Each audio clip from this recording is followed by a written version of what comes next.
Good afternoon, ladies and gentlemen, and welcome to Oldham County Fiscal Court. I'm David Vogel, Judge Executive. Happy to have you here today for our meeting. If you're able, please stand for the Pledge of Allegiance. I pledge allegiance to the flag of the United States of America and to the republic for which it stands, one nation under God, indivisible, with liberty and justice for all.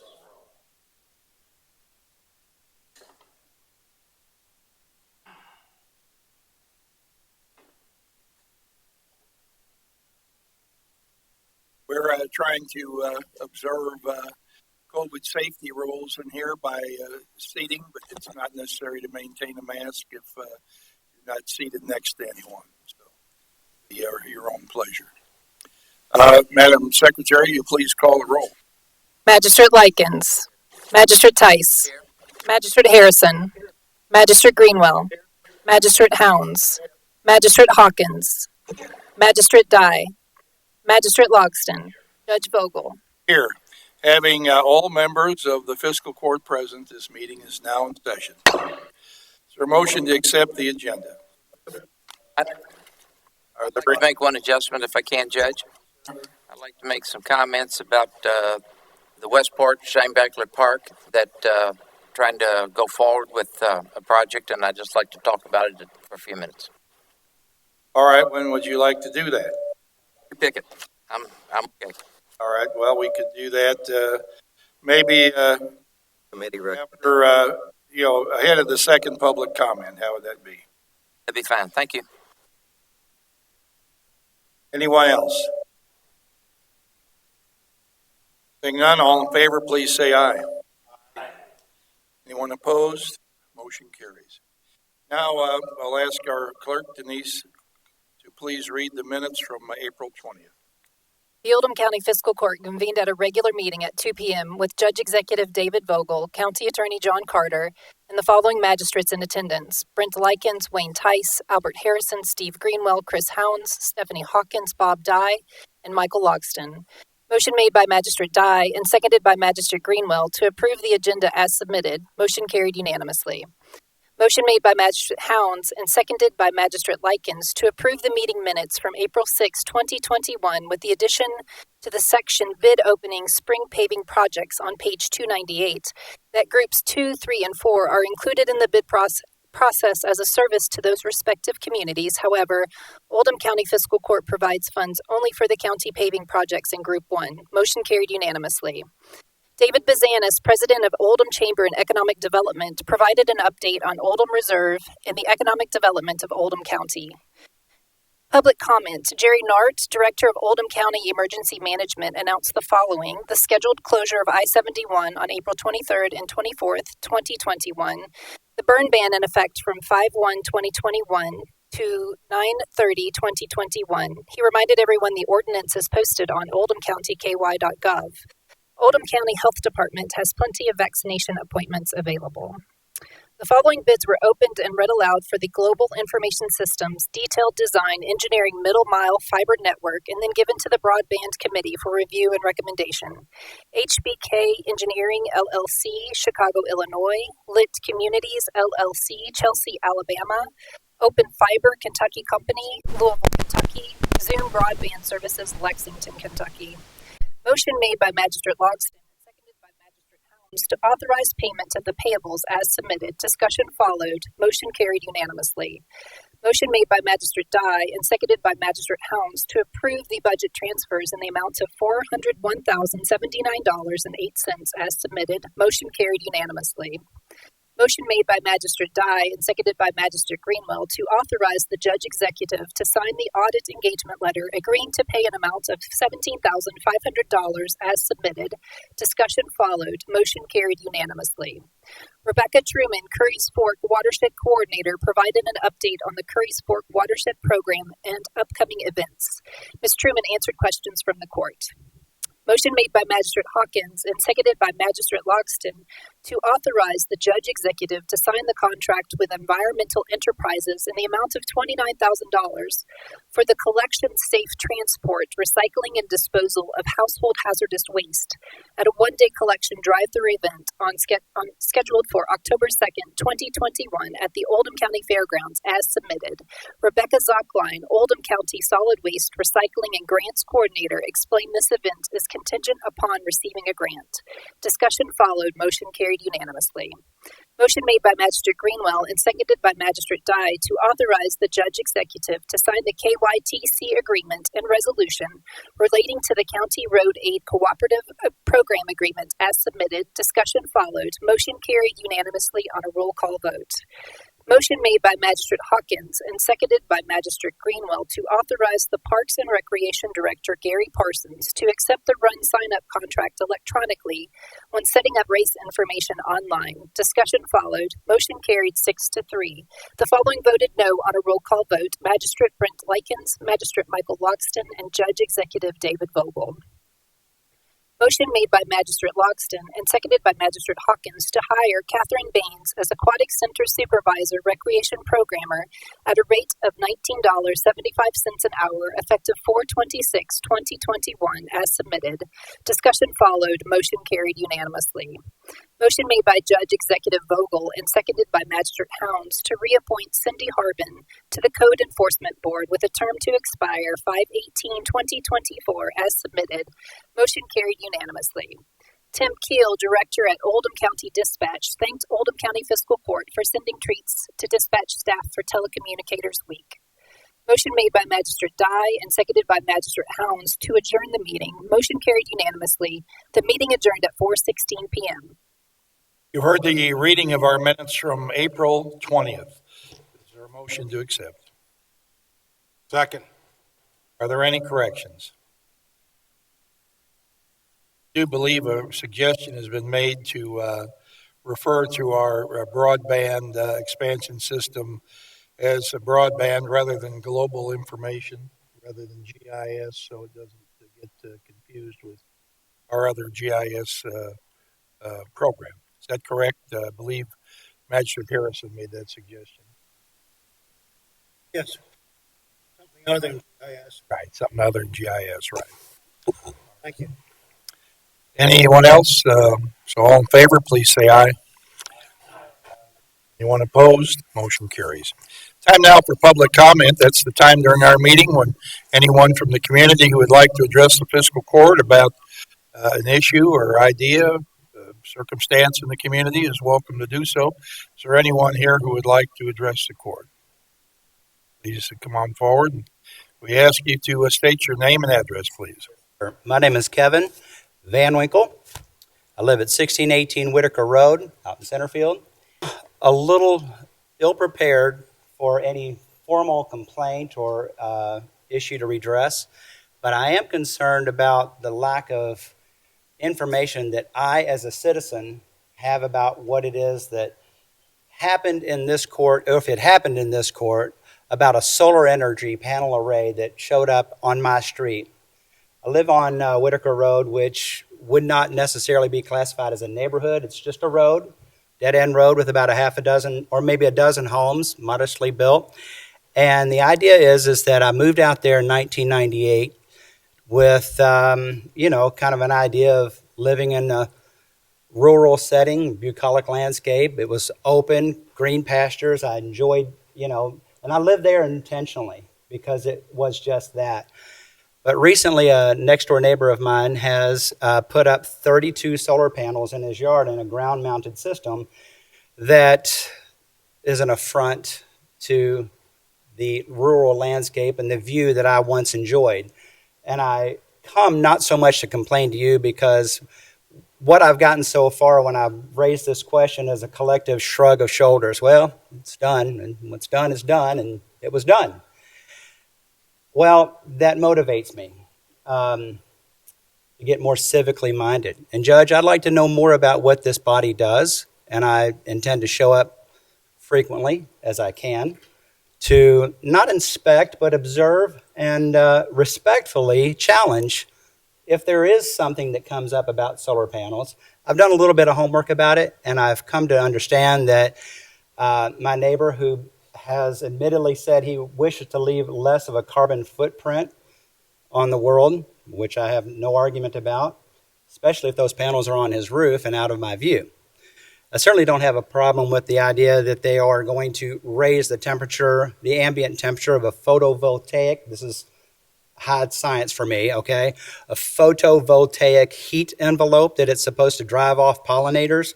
Now, if it's one or two panels, that's one thing. But if it's a stadium seating size solar array, well, I might not have as many bees pollinating my garden. Is that a big deal? It is to me. Another big deal for me about that is the fact that I have, well, let me just put it to you this way. I married in 1994 to a woman who's tolerated me since, and she has made it very clear to me that I am less tolerable because I haven't said anything about this yet. And truth be told, it really wasn't that big a deal to me until I watched it being built, and the man came to me and said, I'm going to do this, and this is what's going to happen. And what effectively happened was I feel like he or me both been a little bit hoodwinked about what was sold and installed. Now, I know that his wife, straight from her, is not happy about this being in her yard. I know that my wife is certainly not happy about this being in his yard. But it's probably important to note that the only person on that street that sees that is me. That should be enough.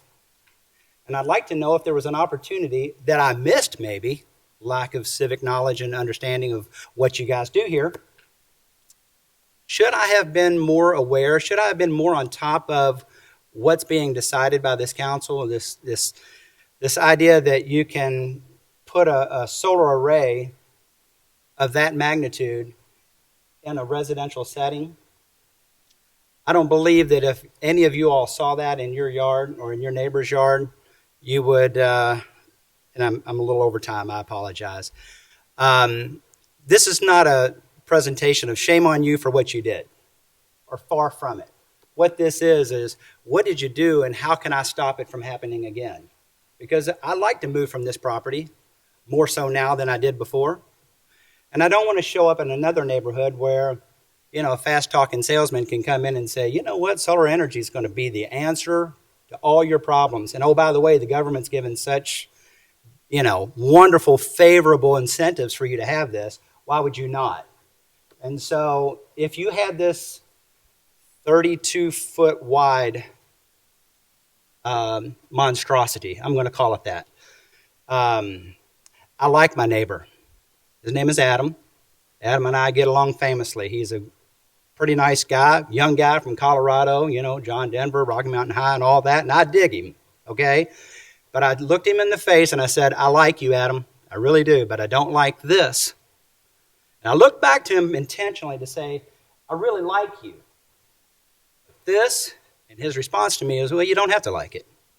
And that's when I came to understand where I stood as a neighbor. Now, he did follow that immediately with, well, I think I can put some coverage on it and do some things with it. Well, he's put up some white lattice panels, and you're familiar with the expression lipstick on a pig. I'll leave it with that and ask, I've asked my magistrate, Mr. Hounds, if I could get an open records request just to find out how that happened, when it happened, and was I asleep at the wheel? Well, okay, let me respond to this. I don't think you're asleep at the wheel. I'm a little bit familiar with this. I believe it fits within the planning and zoning regulations. You're certainly welcome to come here anytime and sit in the audience, make comments, whatever, but you're essentially at the wrong body. You should be at the Planning Commission, not at the Fiscal Court. The Planning Commission establishes those rules and regulations. Fiscal Court did approve them, but certainly not with a solar panel in mind or the circumstance that you've brought up here. So maybe, Mr. Urban, would you like to come and respond to Well, Mr. Van Winkle's circumstance, and we do limit this to 4 minutes. I'd like to apologize. have a little bit I ran more, over. so we don't want to go on and on, but I will let Mr. Urban here respond to the circumstance. This solar panel was properly permitted. It meets all the setbacks. It is something that we do inspect, and so the inspection was completed. So it does comply with all of our regulations. Mr. Van Winkle's had access to all of our records already. He doesn't have to open records request anything. The only thing that there is an electrical permit. So that's all that's required for a solar panel array. Did you say this type of circumstance had been envisioned during the planning process when this is an agriculture area? Is that right? Well, these are large lots. It's well over an acre. And again, it meets all the requirements of the regulations. So when it meets the regulations and we issue a permit, the ones that we have in place. Say it meets the regulations. In other words, a structure of this nature can be put up with an electrical permit. Is that right? And it meets this, we make sure it meets the setbacks, and it does. So it could be a barn or an accessory structure, could have been a garage, and this is much smaller than that, but it meets the requirements of the regulations. It's properly. Neighbors normally be notified that an application like this had been submitted? No, sir. We'd have to send out way too many notices to everybody, and I call it private property rights. They have the right to install this array. If they get a permit, they did do that. It was properly inspected. Then, the ability of a homeowner to do what they want on their property is if it follows the regulations, which they did. Magistrate Hawkins. All right. Right. Okay. When you look in the planning, the zoning regulations under accessory, I didn't see anything listed there unless I missed it. Is it, so solar panels aren't necessarily listed under accessories, right? There's nothing. Don't list everything. It's impossible to list every accessory use. But again, we have a specific electrical permit for the solar panels. Me wonder, because Mr. Van Winkle called me before we realized he was in Chris's district, so we chatted for a minute about it. But it made me look under the accessory part of the zoning, and I believe he's in R2.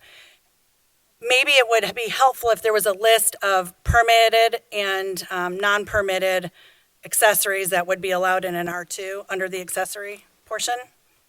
We have attempted that in the past. It's impossible to list every possible accessory use.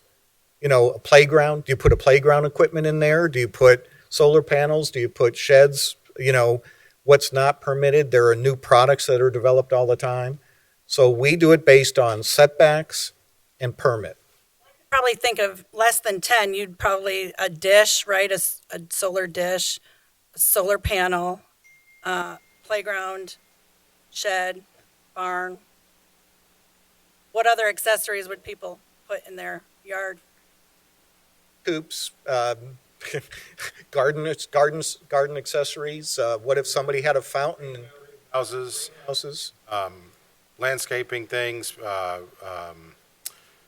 trellis work. There's a whole list of things that Jim and I have talked about. The list just kept growing and growing and growing and growing. The problem is that when we create some of this stuff, it's the going back and making those additions time and time again when something new comes about. Judge, I'm not sure which way, Stephanie, you were going with it. I think that the solar panel thing is something new that we haven't had in the past, or we haven't had anything of this size that's been installed. Maybe we have had others. I think, didn't you tell me, Jim, there's 2 others in the county? Or Many. We've had several solar panel installations. And again, I think this is an opportunity for an individual property owner to do on their property what they see fit, as long as it doesn't encroach on things like setbacks, and also that they have permits. in that case, the property owner did follow the letter of the law, and they got the permits. They got the setback is correct. So they didn't they did what they were supposed to do. Yes. And I understand, Mr. Van Winkle. I went to the property. I've seen it. It is, it's a rather large structure, out the back door of the house.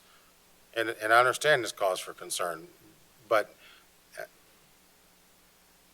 because he followed the rules, the neighbor followed the rules, there's not a whole lot that can be done, and probably nothing that can be done with this instance. The conversation that we had in the past was, what can we do with the future instances? And that's where maybe we have to brainstorm. And Judge, like you said, probably the planning and, would that be TRC? Study Review Committee. Study Review Committee. It's probably something that the Study Review Committee should at least take up. They can. You can bring any subject to the Study Review Committee. For me, the question is, how much do we want to regulate a private property owner's ability and right to be able to do certain things on their property? And if this is one of them, then we can go to the SRC. The question is, how many of these subjects are we going to do before the right of an individual to provide different source of power, as an example, is infringed upon? So, ham radio towers, decks, all these things. Are we going to regulate all of these? Or Magistrate Likens. Thank you, Judge. I don't consider 32 solar panels a normal situation. I don't know how many solar panels a guy would need to run his house, but what if I wanted to put a whole acre of solar panels out on my property? It's my property. I guess I can do that. If I want to put a windmill, bunch of windmills up, I guess I could do that too. It seems like the guys circumventing the system is not meant for a structure this large. I don't know if this is more than he personally needs, but I'd like to see his electric bill. The only other thing I could tell Mr. Van Winkle is maybe he could check his homeowners association or to see if there's any deed restrictions that don't allow this. But I just think this is a little bit over the top from what I would want to be looking at. 32 feet, not 32 panels. So I think that's what he said. So I don't know if that Panels, I don't know. I wasn't prepared to. your roof, and they're out of sight if you can make them out of sight. But this guy's kind of stuck them out in your face. Well, they're in the backyard, and again, I've ever heard of solar panel issue coming before this court, but I don't know if there's any regulations or we need to look into. It sounded to me like we need to look into it a little bit further. Magistrate Tice. My comment is, I think since it's been brought up that. Hey, please speak in your microphone. Sorry, Judge. I think since it's been brought up, I said I think this is a perfect example of something that the Study Review Committee should look at. It's not a normal. It's something, and then I just think they should take the time to do it. Magistrate Die. My only advice to you, sir, is if I was in your position, knowing that the person didn't do anything wrong, which apparently he hasn't, so it's not a dig at him, but I would be concerned if it's going to affect my property value. So that would be my only suggestion on that. Or maybe you don't like it, but sometimes I live in a deed restricted community, and I'm on the HOA. I get complaints from people that don't want someone building a pool next door. Well, it's their property. They don't want to hear the screaming kids and all that. And I give them the same advice. See what you want to do.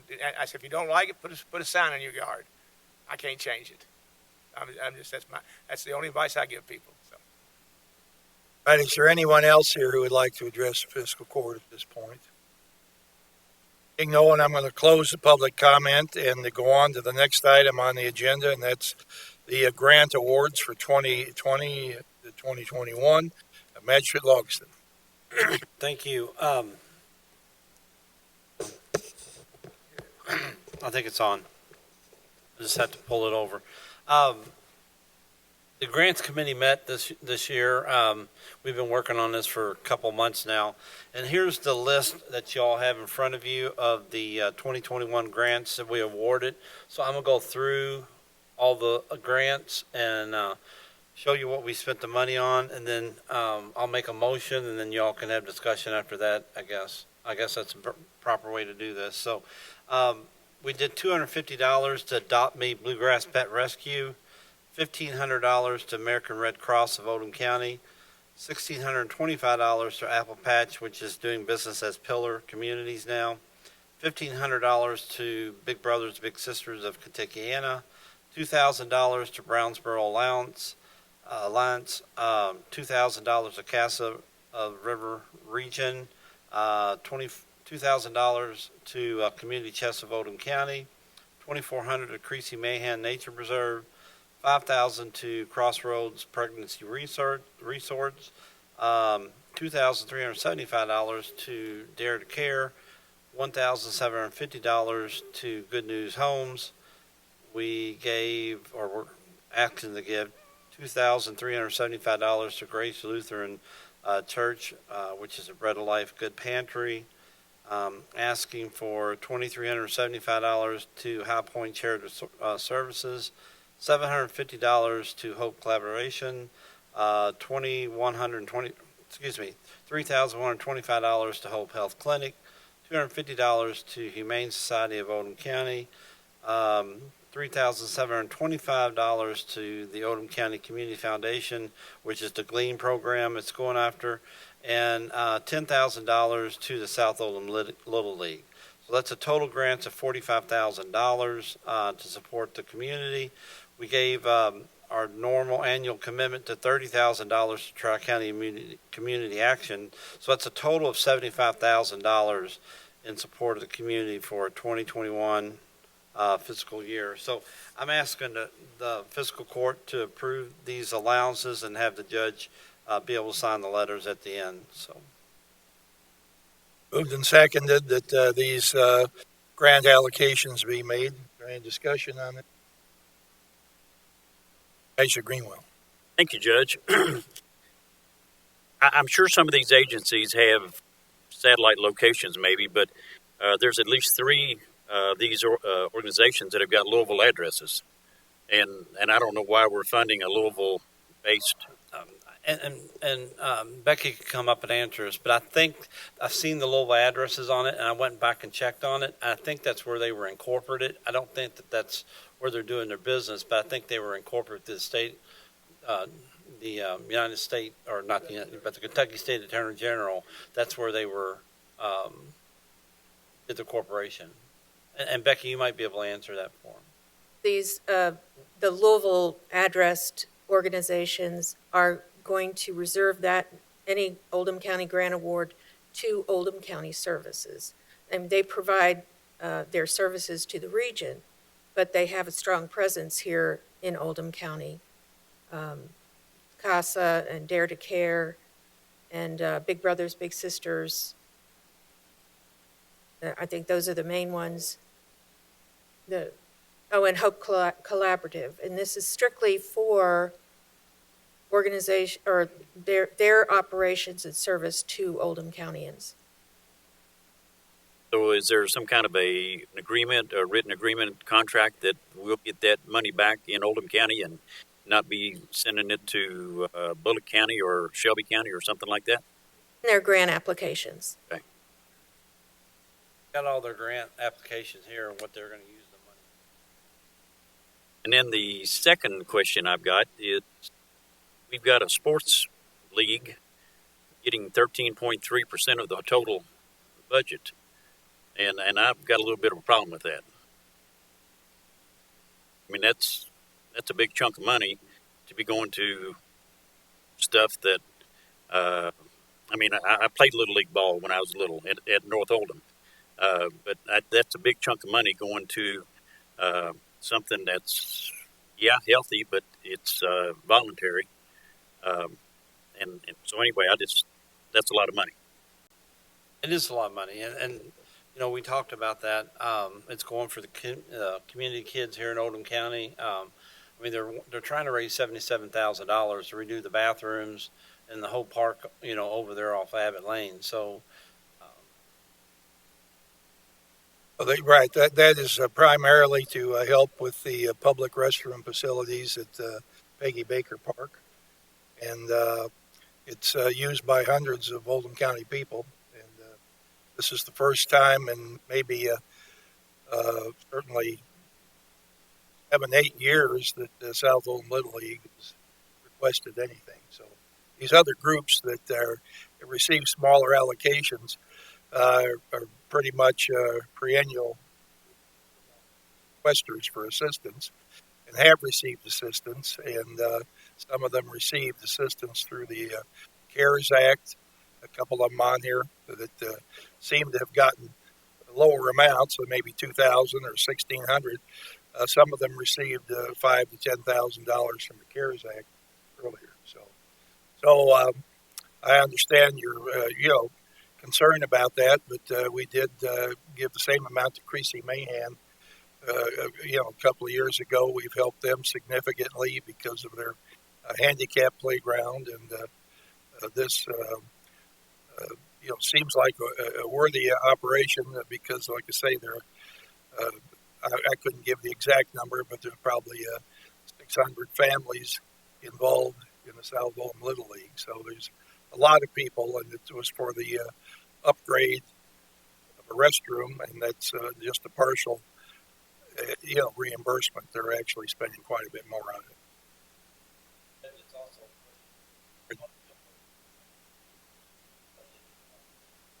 Right, yeah. Are there any other discussion about this, Magistrate Hawkins? I was asked, so I said that I would ask this here. Will the South Oldham Little League receive any other county-generated funds or trusts that anyone's aware of? Not that I'm aware of.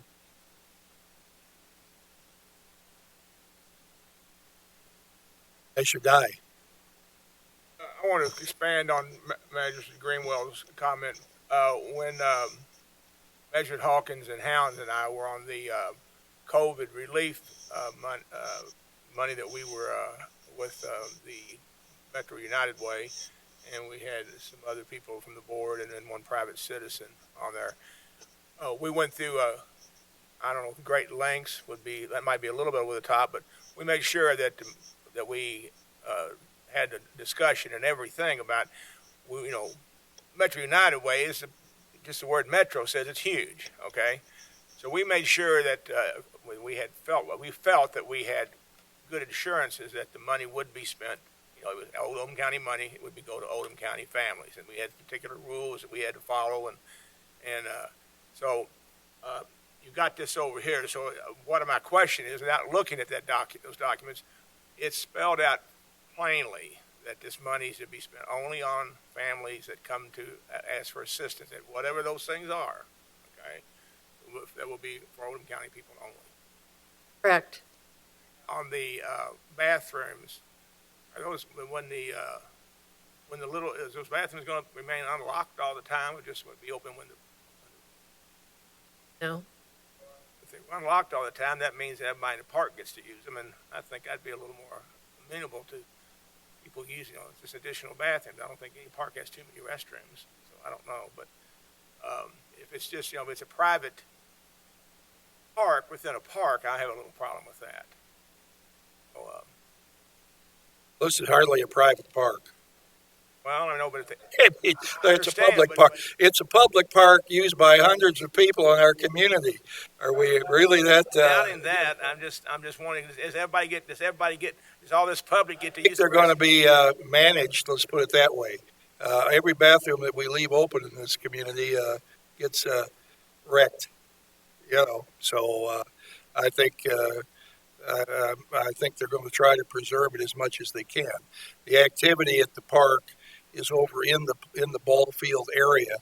If we're not playing ball, there really isn't too much reason to be over in the ball field area. I don't think anybody's going to take any additional. They're not going to pass a bathroom up to go to another one. I'm sure of that. Oh, yeah. There's another one there.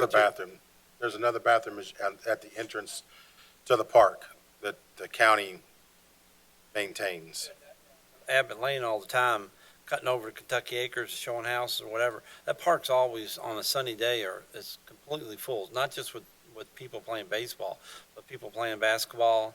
There's a basketball court there. There's a lot of things that people do, walk their dogs. So it's not just used currently as a baseball field. I mean, there's baseball fields back there, but people are using that for other things. In other words, it'll be managed, as you say, be managed properly.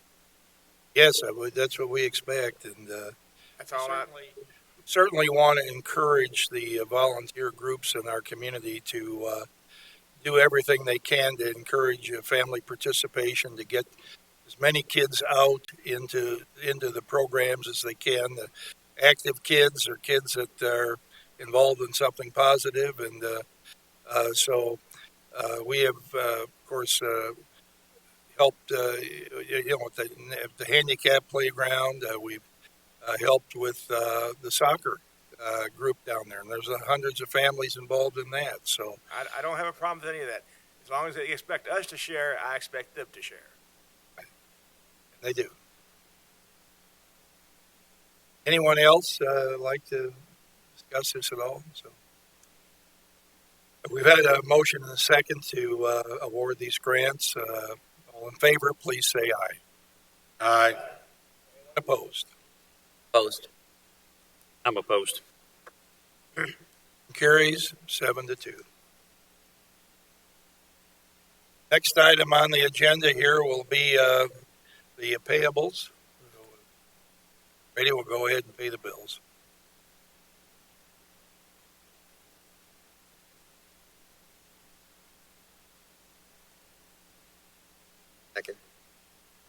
Second, all right. Any discussion on these? All right, hearing none, all in favor, please say aye. Aye. Opposed? Motion carries 8-1. Right now, the next item on the agenda here today is the first reading of our budget for the 21-22 fiscal year. This is the first reading, and we'll have an opportunity at the second reading to have a discussion about it. But today, I would just like to announce to the public that the planned budget for the coming year is $47,679,722. Of that amount, $27.6 million is in the general fund, $4.4 million in the road fund, $5.3 million in the jail fund. Local government assistance fund has $8.8 million. Central dispatch, $1.3 million. Police confiscation fund, $47,500, and there's also some money in a road escrow fund, $10,000. It has to do basically with interest from accounts. So you have before you the budget. This budget will be published in the newspaper and on our website. And I do believe the Finance Committee, which has reviewed the budget, is planning on having some orientation or sessions to answer any questions that any magistrate may have. Is that correct? And we'll be advising everyone of the date and time for that. And it's a public meeting, so it's not just for the managers, it's for anybody who wants to come in and have specific questions about and we ask that if you come in, don't come in and say, why is this number that big? We need something a little more succinct than the questioning. So, What is that? well, we're going to announce it here in a day or two. We've had a little problem getting the room straightened out. So you'll find out. Thank you. Hope so. You will. Coming up in a day or two, they're just getting the room set up. So, and then we'll be bringing this budget back in the first meeting in June, or last meeting this month. First meeting in June.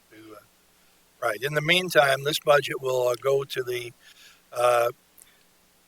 Department of Local Government in Frankfort and be inspected and reviewed for, its accuracy and form by the public finance officer for the state, Mr. Robert Brown.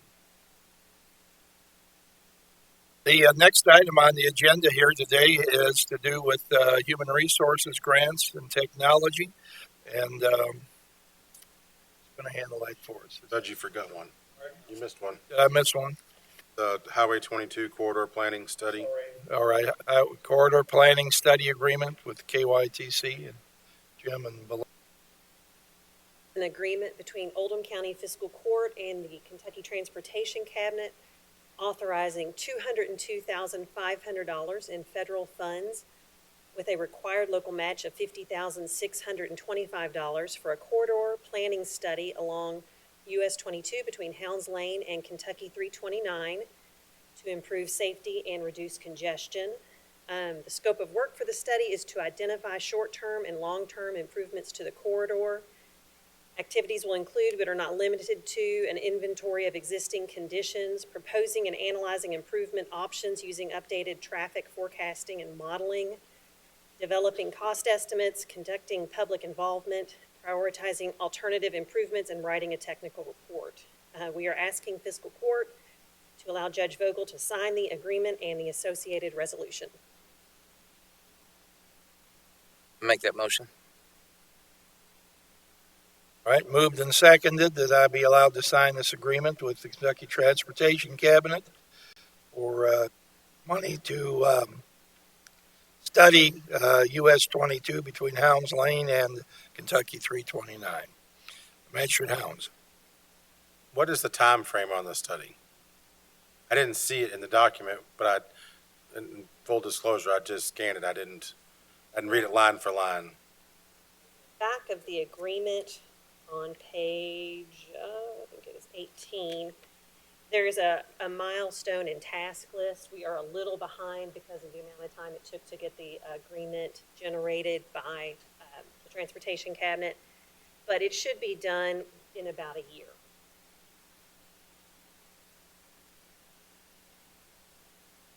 Nation Hawkins. Is there a specific problem that this is trying to attempt to solve?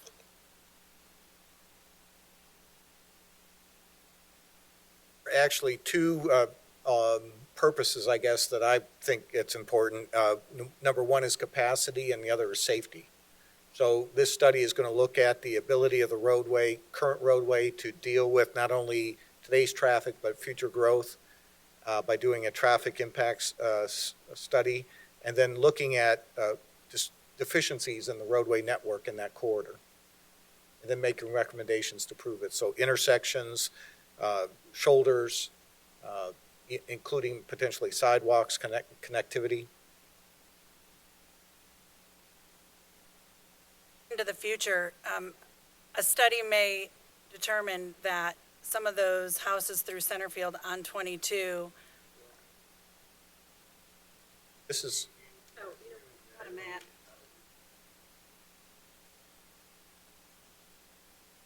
You're right.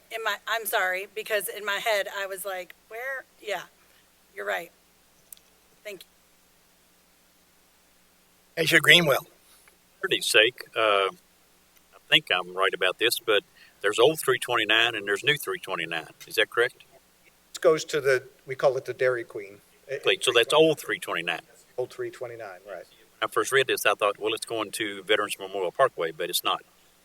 It's not, but the Transportation Cabinet is looking at that segment where there's a crossover between 22 and 146. So from Dairy Queen to the bypass, that's a separate study. It's the policy that will allow that. Now, and you can review that if you want. We can adopt at the next meeting or move forward this afternoon. Repeat the procedure again. In the event that there is an injury, I have to read over here then. In the event that there's an injury, the worker would get a transitional job description proposed by us. They would then take that to their doctor to get signed off on the duties that they're physically able to do that work. And then we would receive it, and that would not exceed, I believe it is, that might be on the first page. Yeah, it's on the first page. 6 months from the date of the claim or the date that the employee can go back to their regular job, whichever one comes first. So, and on that page that you do not have, it does say that we don't have to offer it, but we would like to if it's available. Nation Harrison. Tina, does that cover injury only or illness and injury? First, work-related injury at this point. This was what was recommended by CAECO for work-related injuries. So, Thank you. Magistrate Tice. Be at their same pay schedule, or would it be supplemented by unemployment? This would be, if we're offering transitional work, they're actually working and they would not be getting the disability payments, and that's our goal. They would get the same pay. They would get their same pay, yes. Where they are. Yes, and we wouldn't expect them to do anything above the pay grade that they are in, that they normally do, obviously, for their pay. So they're going to not lose their retirement. They're going to continue working and not have to make up those benefits later, because those things aren't contributed to when someone's off because of an injury. So that makes sense. Magistrate Helms. Sir. It does. I'm just trying to process that. Could this be a big problem for the county government, or would the employee be better off to draw their unemployment or whatever while they were out of work, or while they couldn't work, while they're recuperating? They don't draw unemployment, to draw workers' comp. Unemployment, it'll be workers' comp. So we want to keep people working, not at home getting those benefits. You know what I mean? Getting those types of benefits. If we can get them to work safely and continue working with no break in benefits, that's what we want to do, because we do not want our insurance claims for workers' comp to go up. And what makes the insurance claims go up quickly is lost time. Those are the highest claims. You have much of that? We have some, not a bunch. We don't. So. Magistrate Helms.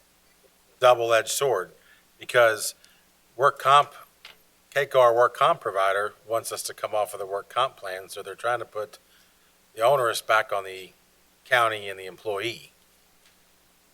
What do you mean? Work comp is having to pay out a claim, whatever, had a workplace injury. That money is coming out of the work comp claim. All we're doing is trading buckets. Either it's going to come out of the work comp claim and or possibly the employee's going to have to make up the difference in the benefits, or we can find work for the employee to do. We get to keep track of the employee, and the employee doesn't have to have any out-of-pocket expenditures for their benefits. We want to keep them working. That's, if we have a job that they can do. The only issue I see with this, and I didn't think about it till just now, is when you talk about the physician having to approve the job description. That's going to be a trial and error thing, because, and I think it needs to be clear what the attending physician or something, the person who's attending to that injury. So what I go back to is a chiropractor.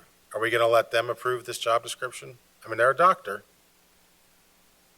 We would use our Baptist Works, who is our occupational medicine people, and we would also keep in touch with workers' comp, because it will still be, they're not fully at their full job. They're not returned to their position. So we still keep in contact with workers' comp. I apologize but this just thought, but I think it needs to somehow be worded that it is our physician, that it is our, in other words, it's Baptist, if it's Baptist Works that we're using. I know we don't want to put Baptist Works in there, because then if we change and go to somebody else, we have to make a change there. I guess what I'm trying to say is I think we need to control who approves the new job description and make sure that it is a attending physician or something along those lines. I mean, Baptist Works already does this. So this is not something new to them. They do this all the time. But I don't know that it's clearly stated that we want to use someone like a Baptist Works. And maybe I'm off base.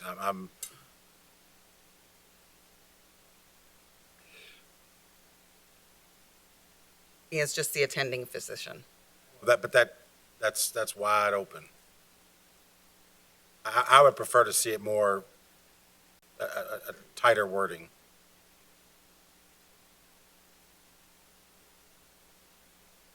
Am I the only one that feels that way?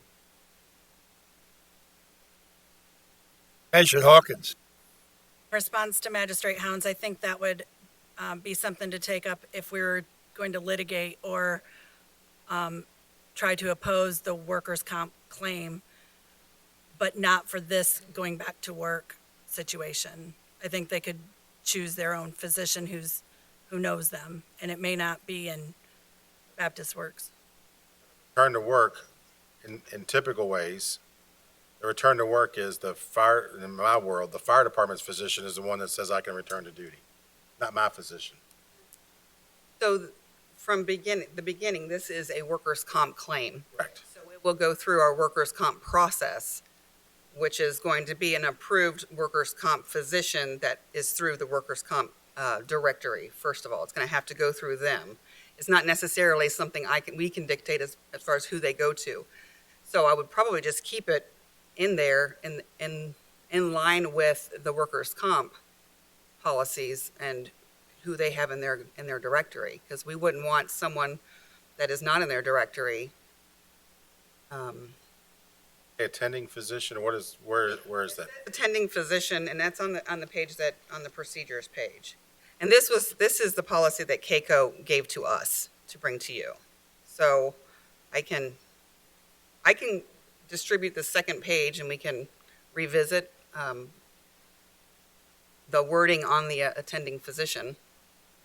I don't know that I can go back to KCO and see if they have any problems with it or if they think that we need to tighten it up on that.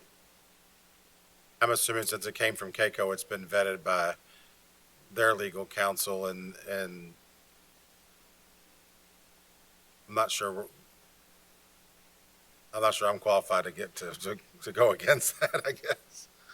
Okay. I think the only time it would matter is if it was in litigation and you were trying to Necessarily, because and you'd need the opinion of the defense and the opinion of physician is such a wide scope. That's my argument. But I'm okay if KCO, I mean, they're our insurance carrier. If they're the ones that have given us this document, then I'm okay with it then. I think it's unlikely that any physician is going to certify somebody to go back to work when they're not sure of it. About the back to work, Judge. I'm worried about the new job description that we put forth to that physician, and he comes back and says, "It'll be semi-clerical." I'm sorry? If you're injured, it's very likely to be semi-clerical. Okay. And I think this is good policy to have, but we probably don't have more than a couple of people every now and then that would actually could be a road department worker that got hurt or somebody who's out moving around. I guess policeman could be hurt on the job. I was going to say policeman. Chasing somebody or something like that. But normally if police are unable to be on the street, they work in the office there. They should die.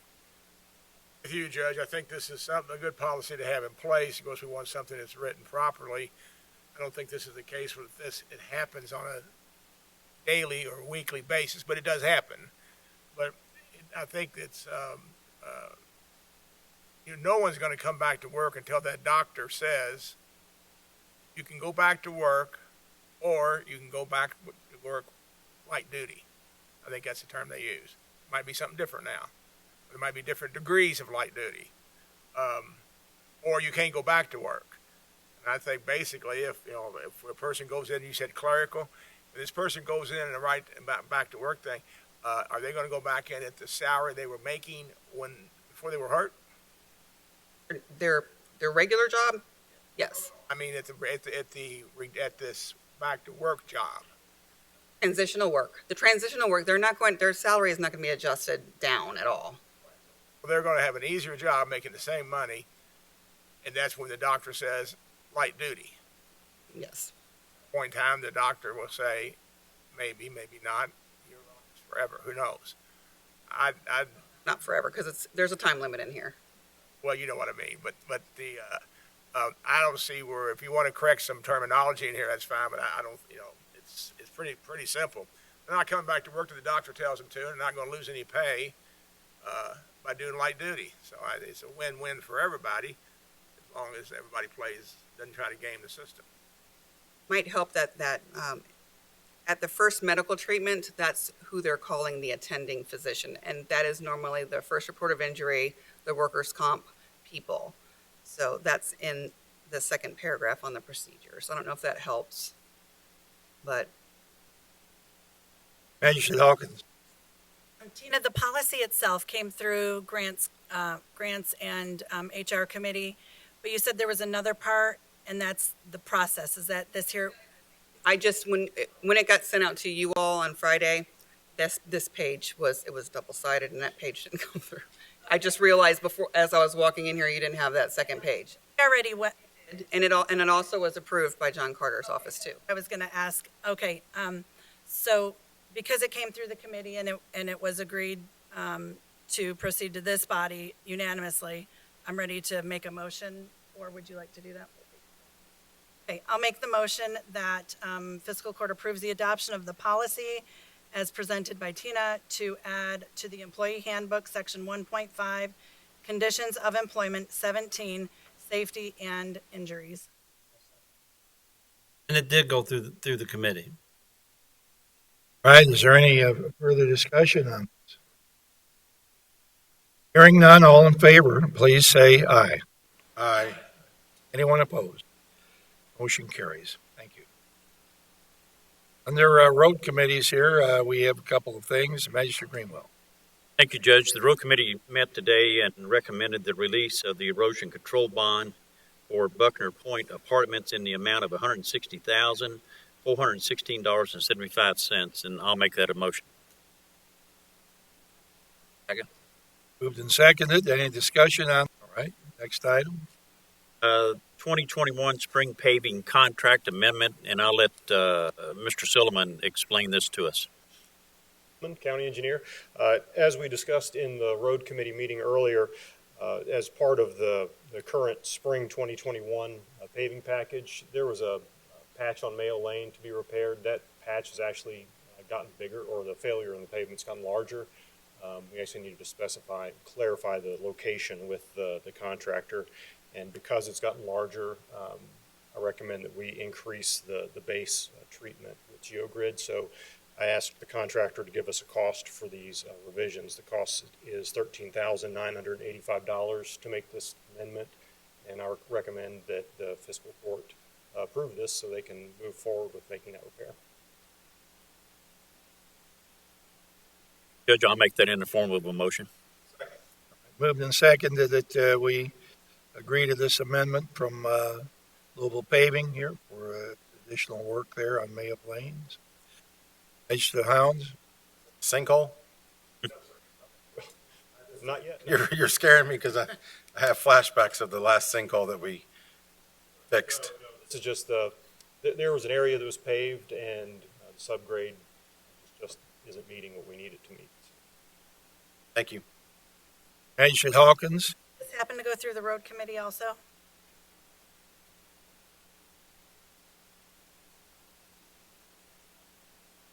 All right, we've got a motion and a second. All in favor, please say aye. Aye. One opposed?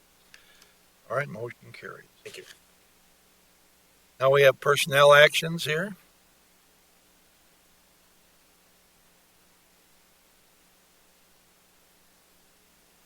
Noon again. Before you all, the Parks has been busy. The Parks Department, Aquatic Center. We have personnel actions for a building monitor, Nate Comer, at $7.40 an hour, effective tomorrow. We have seasonal maintenance, Dalton Maggard, $15 an hour, effective tomorrow, and the seasonal pool hires that are on your that are attached to this. That would be the lifeguards, the supervisor on duty, aquatic assistants, concession workers, on the list that is attached. We'll probably have more coming in the next meeting. We weren't finished quite yet with the process, but we have about 18 lifeguards. We need a couple more. So. Make a motion, we approve these personal actions, please. Any discussion on the Magistrate Harrison? Hi, Tina. One of the names on this list for seasonal workers is Eli Schaff. Is he old enough to do that? Last time I saw him, he was only 5, I think. He is old enough and he needs to start earning his keep. Lord.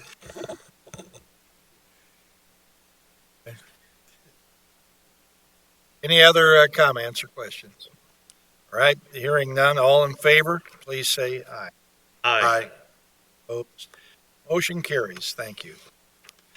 Next item on the agenda, I'd like to make the recommendation that we appoint Liz Ratliff to the for a term to expire May 1st of 2024 on the Oldham County Tourism Commission, replacing Bill Schneider.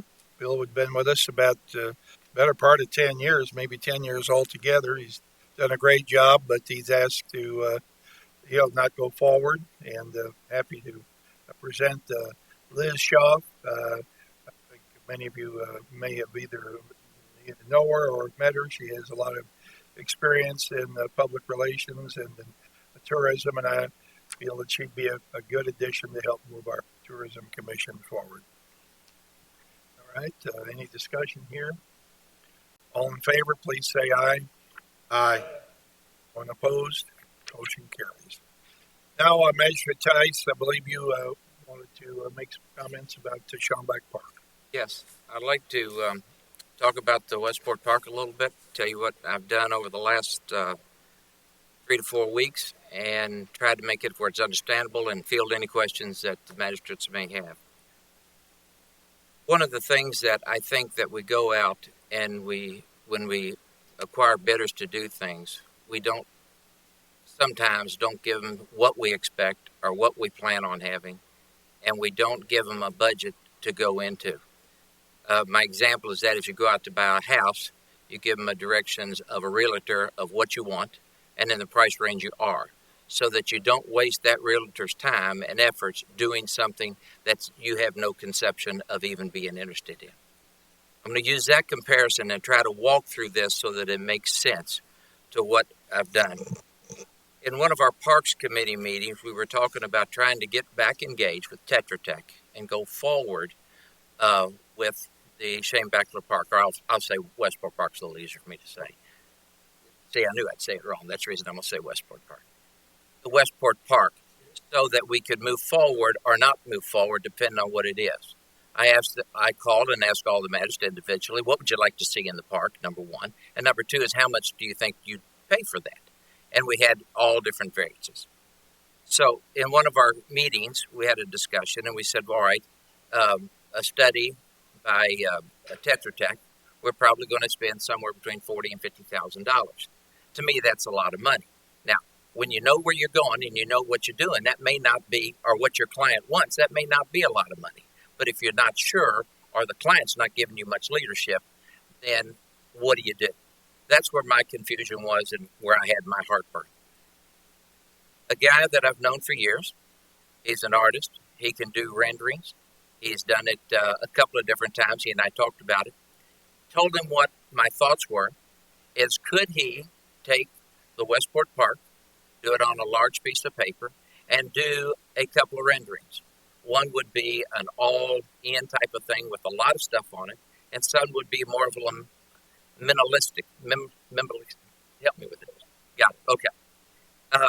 And he says, I can do that. He said, I've done that. That's no problem. So with that, over the last 3 weeks, I've been meeting with the judge and Jim Silliman and Jim Urban, and we've talked about that. They've agreed that, and we're talking about a minimum amount of money for Mike to do that. In fact, I'm going to ask for a little bit of money here in a minute, but I'm going to go through what we're talking about. And then we started talking time frames, and I think we can do this in about a month so we can hand something back off to the court. And the court's going to be engaged in this too, as well as the park committee.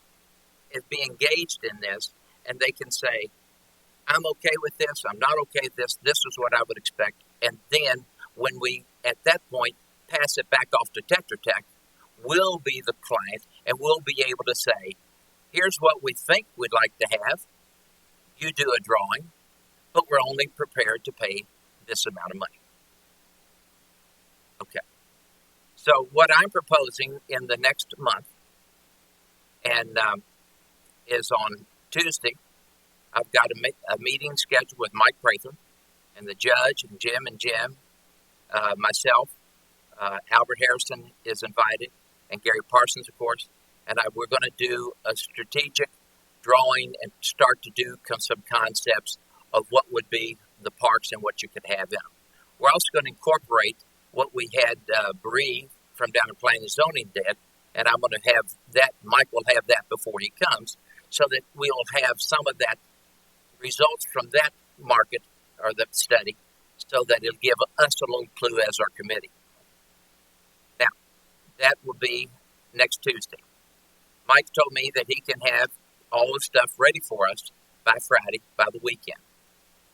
On the 18th, which is the next court day, I'd like to have, where we have our Parks Committee meeting, what I'd like to do is have an open house meeting to where we'll have both those concepts up for the magistrates to review. And add to, distract from, or whatever. This is just strictly very casual and give us stuff that we think. At that point, the magistrates have an input into it. The reason I picked the 18th is because we have court that day, and it'll give everybody a chance to know what's going on. Then on the 22nd, and we've had this, we kicked around at our meeting the other day, is do we want to take this back to Westport or do we not? My thoughts were, as we told Westport that we would at least, before we came back, I think we've told them that, is that we will show them what we're thinking about and get their input. On May the 22nd, if we can, we'll try to figure out if we can do it in Westport, and this is all preliminary, so I've got work to do. That we might go into Westport, have it for an hour or two, show these to them, and then at that point, the people that are interested could come out and add to or just make recommendations. At that point, then we come back to court on the 1st of June, and everybody will know what's going on, and we will hopefully be ready to know what everybody wants, know what price range we're in, and have something that we can take to Tetra Tech and say, this is what we're thinking, add to it or whatever, and this is where we want to go. So I don't feel like that I'm infringing on Tetra Tech's contract, because at this point, we don't have a contract with them. But we have chosen them as our engineers. We haven't done that, Albert? Okay. And so I think that our commitment to Tetra Tech is still there. And I know the people, and I'm 100% in that's the people we want to keep to do our work for us. But I think this is a logical step that we go through, and then at that point, we can take this project that's been working or been on the table for 2 years and move forward from it and be able to have some things because, anyway, I'm going to quit talking right there. That's kind of the game plan that I'm trying to put together and ask the questions. Magistrate Harrison. Thank you, Judge. I think we just heard the results of the committee meeting, but there was no committee meeting. Just a report from the committee chairman as to what he wants to do, and I'm not trying to create controversy, but this is totally outside the realm of anything I've witnessed on this court in the 2 years and 4 months that I've been sitting here. I think we do have a contract with Tetra Tech. I think we're going around that. In December of 2018, we issued a request for qualifications, thanks to Belinda and Jim Urban, and we interviewed 4 firms. 3 from in the state, 2 out of state, 2 in the state. And then we rated them, and the rating sheets indicated that hands down, Tetra Tech made the best presentation, and that's who we wanted to go with. So consequently, we entered into a contract with Tetra Tech. They put together a full team of professionals to include an electrical engineer if electricity considerations were needed at the park, an architect that went back to Bravura, who had done a rendering for us in 2015, geologists, foresters, certified arborists. I mean, they had a complete, total team, surveyors, civil engineers. And then we got the first part of the funding approved by this body, and then it died when we came back for the second part of it. I don't know how we get around that. I think Tetra Tech probably has some legal remedy. I hate for them to exercise it, and I think they do too. But we ask them as professionals to provide a service. This is not buying a house. It's not buying a refrigerator. It's not buying a stove.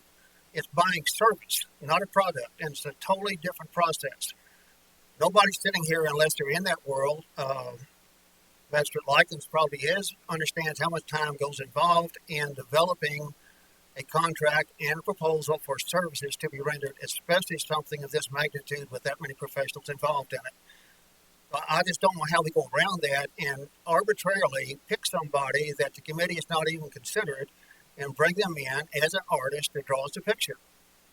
The man I know his family, he's very talented. He has no history of the Westport area. He has no history of Schombeck Park prior to, or even Westport Park. And I think we're getting the cart before the horse. I think this issue ought to be brought up before the Parks Committee. Let them consider the idea that Magistrate Tice has proposed and decide whether that's the direction that the park wants to go in, or whether the committee wants to go in, or whether they want to go back to Tetra Tech, which in my professional opinion, I think we're obligated to do that. With that, I'll be quiet. If we could, if wouldn't be too out of order, let me try to answer the questions as they come up. Are you okay with that? Go ahead. Yeah. And I don't want it to be a rebuttal one way or another. I'm just trying to do something that made sense to me. And if we don't want to go this route, the team rules, majority rules, and there's no skin off my nose. I'm just trying to do that. It will go back to Tetra Tech, and I understand exactly what you're saying, that if we go forward with this, okay? The last time we had a stalemate was about 2 years ago when two of the magistrates on that vote where it didn't go forward said, I want to know the all-in before we go there. I'm trying to find a way to get us to that and get to moving forward. So that's all I'm doing, and that's the only interest I have in it. And I've discussed it with both park members, committee members, but I have been working with the judge directly on this. So I haven't tried to go behind anybody's back. How can you have a discussion with park members and not have a meeting? I can call them individually and ask them what their thoughts are. Well, it's a quorum of the committee. And that's fine. That's all I want to say. Magistrate Hawkins. In summer of 2019, while I agree that we did hire Tetra Tech to be the engineer moving forward, I think it's reasonable to go outside of their engineering firm to get these drawings that Magistrate Tice has suggested. And currently, we're not under any scope of services contract with Tetra Tech. So saying we're under a contract, I think is not accurate. But I'm in agreement with what Magistrate Tice is doing as the chair of the Parks Committee, and I support this decision and having the person that he knows go ahead and sketch a couple things. I don't think it's out of line. As I understand this, Magistrate Tice is basically trying to assemble some ideas to give to Tetra Tech, to give them some direction on what he thinks the court would like to see accomplished, and how much money they'd like to, commit toward that. I've talked with him about it, and I had honestly mixed feelings about it, but I'm willing to try it. That's what he wanted to do, to see if we could head the Tetra Tech in the right direction. But I believe part of their process was sitting down and talking with people and doing, some of the same things.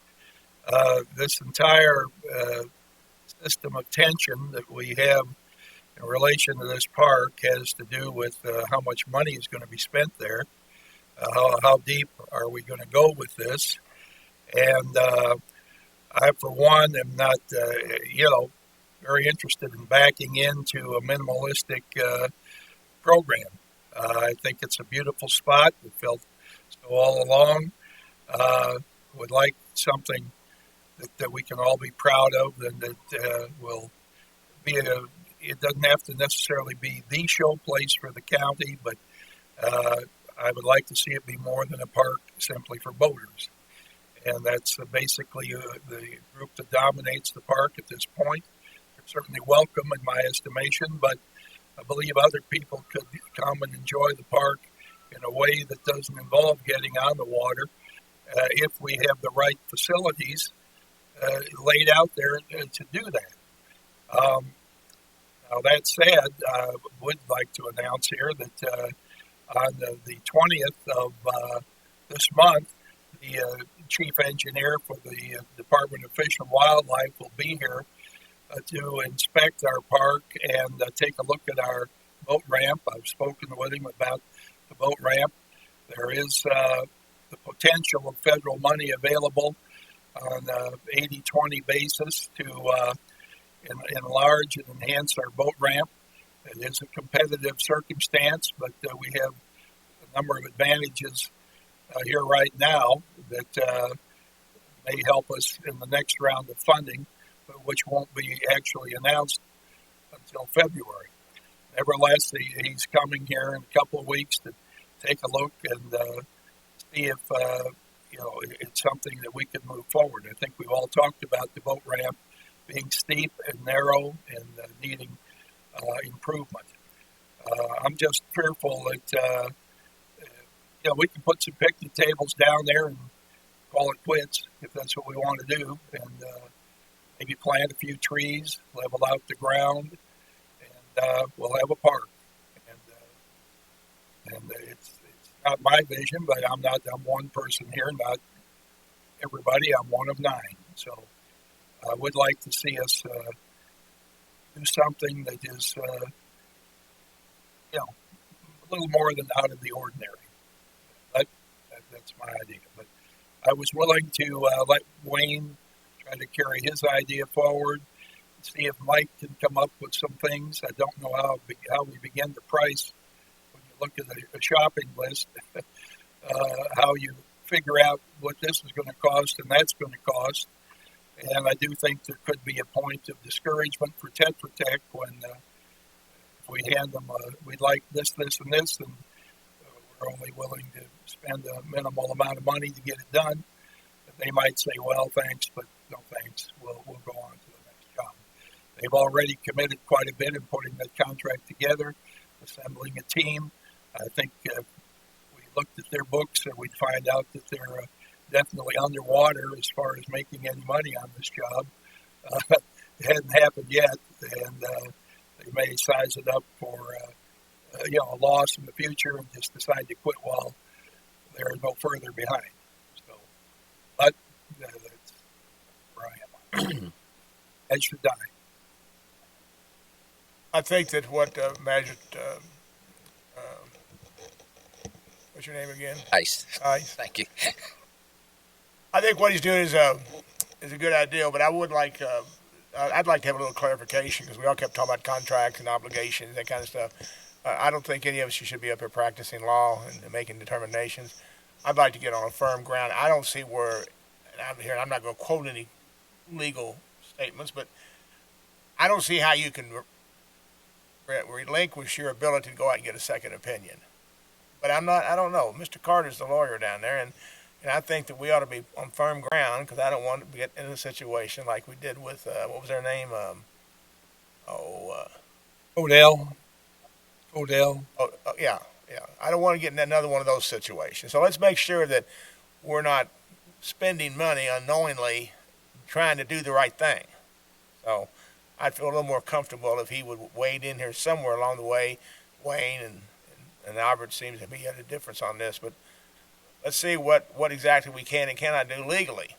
But can you hold that one second? John, did you understand what he mean? Because I wasn't sure. I can answer the question, but I was taking the stack. Okay. And I assume we have that. Do we have? If we do, I'm not asking John now, but if we do we relinquish the right to get a second opinion about because we're just curious. I don't know those things, and I don't pretend to know them. But I just want to make sure that we're not getting in another crack. When you say relinquish the right to get a second. Yeah, if we've got a contract with somebody and say, okay, well, you're our guy, and all of a sudden somebody comes along with a little better idea, we say, well, that sounds pretty good, let's try this. Have you relinquished your right? The court relinquished its right to go to get a second opinion when you got a contract with somebody else. And we did the original contract. Yes.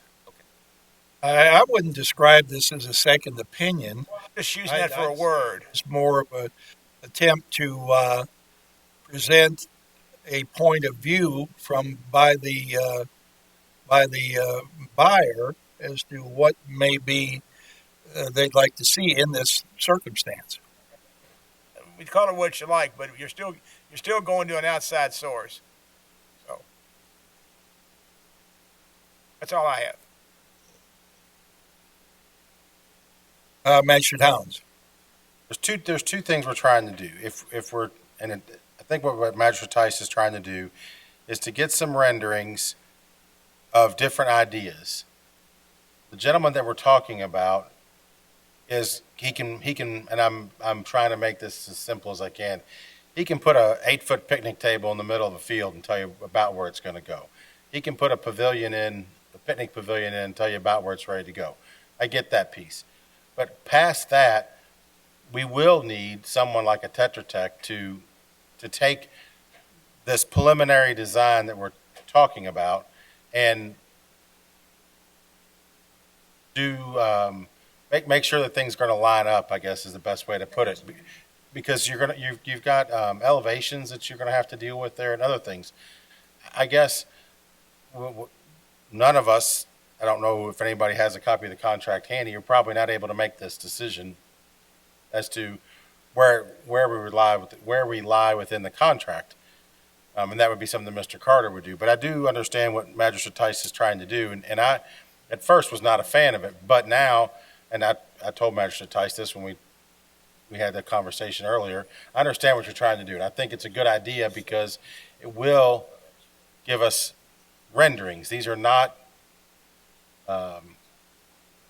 it's going to be to scale, I understand that, but we're not talking about drawing it. We're not talking about elevation studies and things that Tetra Tech would probably be engaged to do, because that's what they do. That's what their specialty is. Construction, yes, thank you.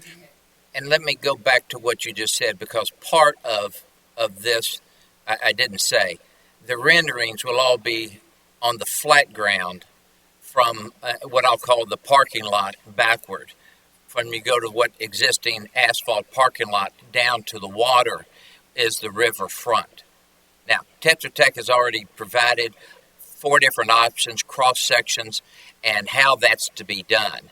And what I'm thinking about, Mike, has got nothing to do with that, because we want them to do that. We want to pick what type of riverfront we want, and we want them to do that. That's what we're paying them for. That's the reason they're worth so much to us.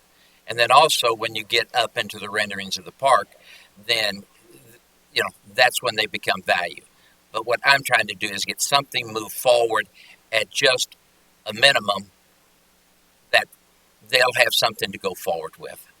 And I don't want it to sound cheap, but it's an ideal. At least we're telling them what we want, what we're trying to go for, and then they buy into that and take us and lead us forward.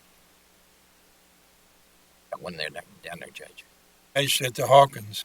I've heard it said a couple times regarding a contract, and there's not a scope of services contract currently with Tetra Tech that was approved through this fiscal court, other than that first one. But those scope of services were done early on, maybe March of 2019. The second one in June 18th of 2019 was didn't make it through the court, and then in September there was a briefing on what we had planned on doing. But again, there is not an active Tetra Tech scope of services contract that was approved through this body. So I've heard the word contract a few times, but we're not under an active contract with that engineering company. Harrison. I believe you're mistaken on that because in the interim, the county has requested certain services from Tetra Tech and has submitted invoices for those services and has been paid for those services. So they're still, they think they're under contract. We are asking them to do additional work for us and they're billing us for it and we're paying for it. So I don't know. I think maybe Melissa should be involved in the consideration by Mr. Carter because Melissa's familiar with invoices and payments we made. I don't know. But let me talk you into anything. In the payables today, we paid Tetra Tech I think it was $3,500. Am I correct on that? And that was for part of the detail layout they had on the cross section of the river walk, riverfront, whatever we end up putting down there.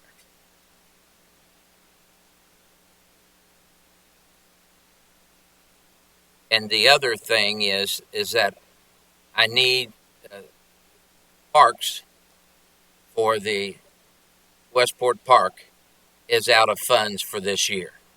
So I need to ask for about $3,000 or $4,000 to be put into that fund or transferred to that fund so I can go forward. Now, in doing that, yes, I'm stopping. Go ahead. Let's not put the cart before the horse, okay?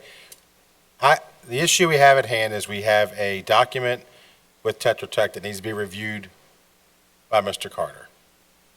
I think we've got to get that situation resolved before we can move forward. And I understand that statement. Two thoughts are on my mind. Number one is if you all approve the funds, then I can go forward with once I have our legal opinion. Won't move off of one. If you don't approve the funds, then this drops. And I know at that point I'm barking up the wrong tree or going in the wrong direction. And then at that point, start to try to move in another direction. And I'm okay. So don't think you're going to make your motion. All. Make your motion. Yeah.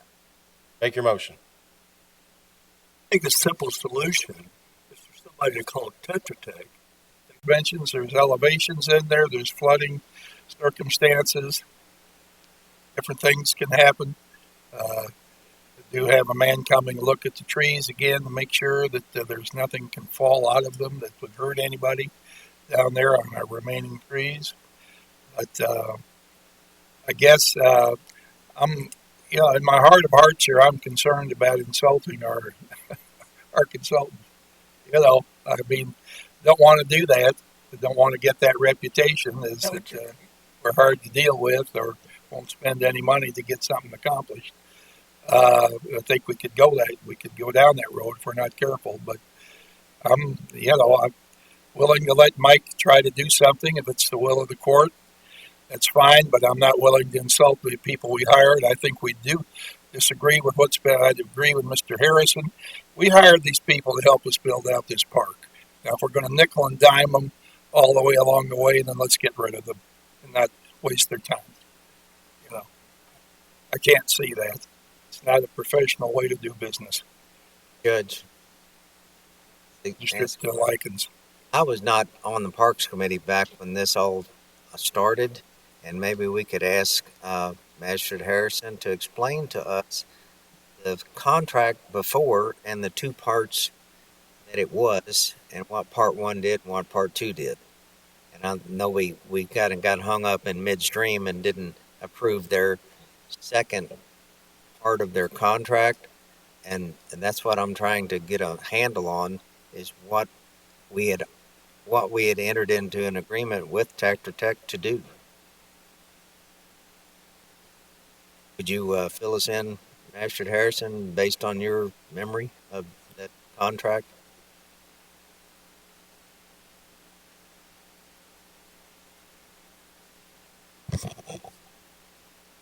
Contract was broken down into phases. We were mainly concerned with phase 1 and phase 2 because the court seemed to be reluctant to approve a significant dollar amount in the entire project. We didn't really have a cap on it because nobody could tell us what they wanted at the park.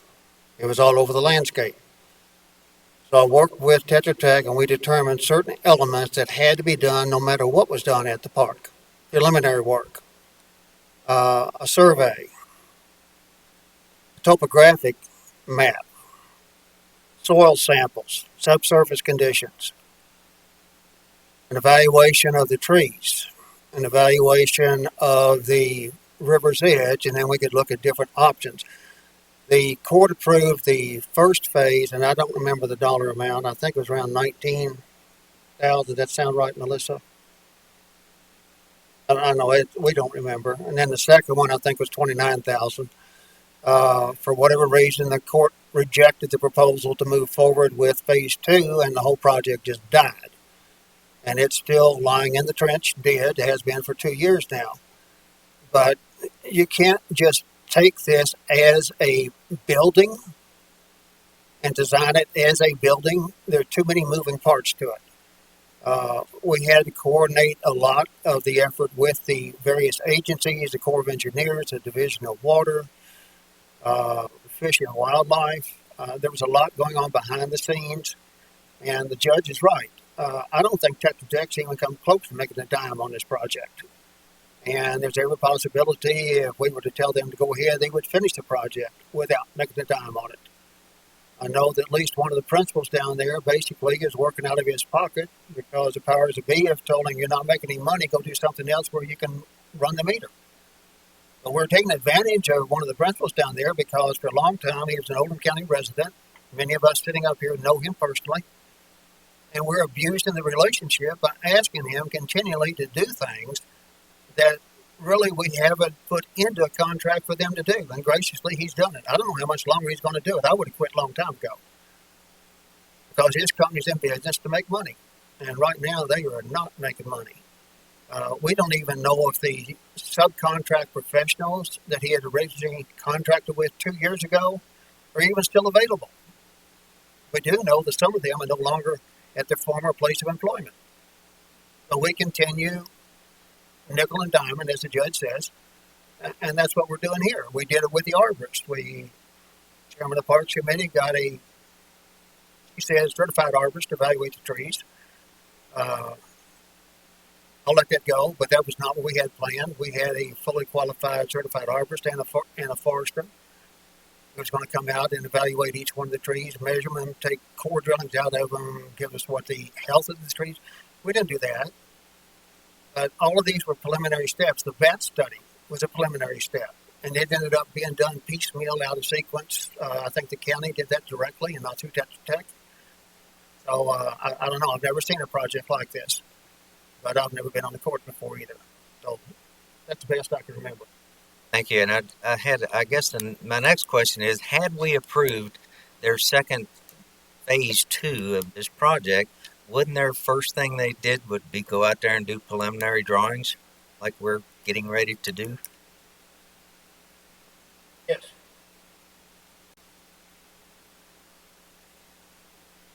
Okay, well, going around and around on this. Should you want to make them? And we can go there. You know, I can stop right now and call Dave. We're talking about Dave's service, and we can call Dave. I assume that's who you're talking about, isn't it? I think we need professional. Okay. It's not open season for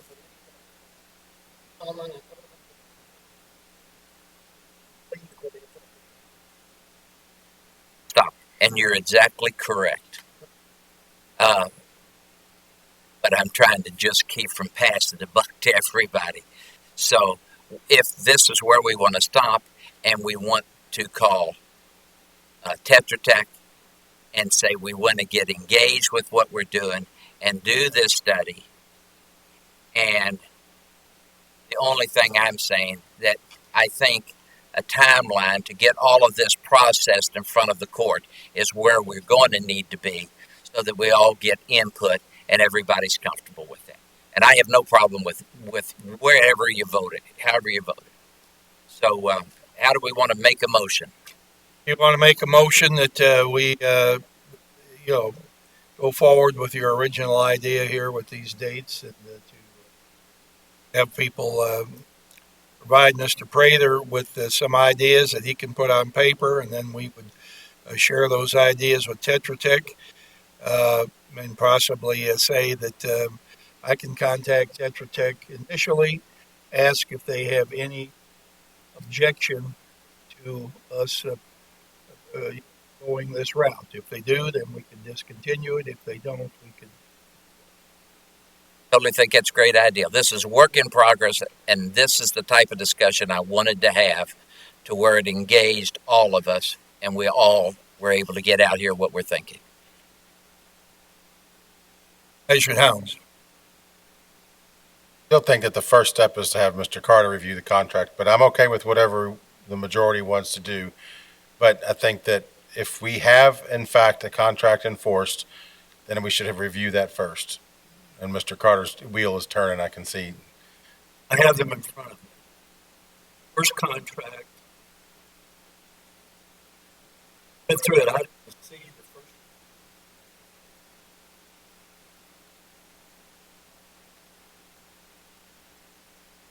In any event, it says that the term of the contract,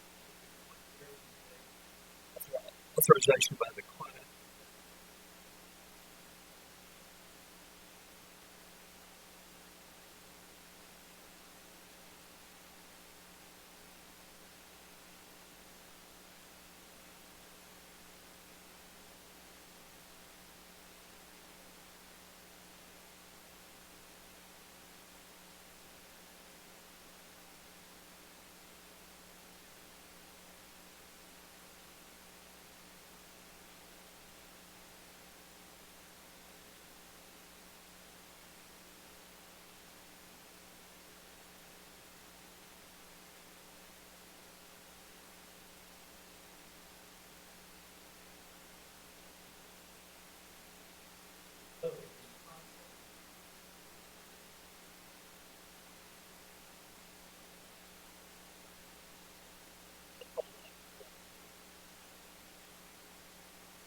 That's the water's edge. That's not the space above the parking lot. But I mean, these people are not going to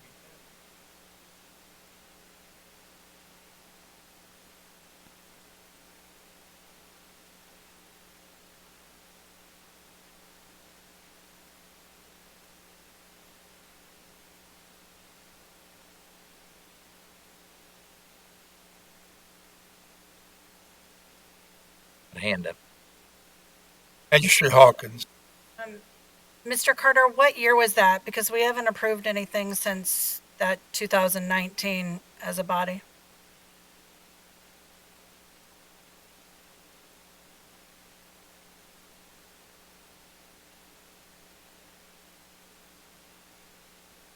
I believe that was likely an error because it didn't come through this body as something to approve.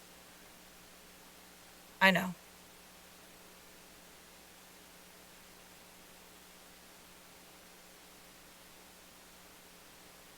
Well, I think we're chasing our tail here, frankly.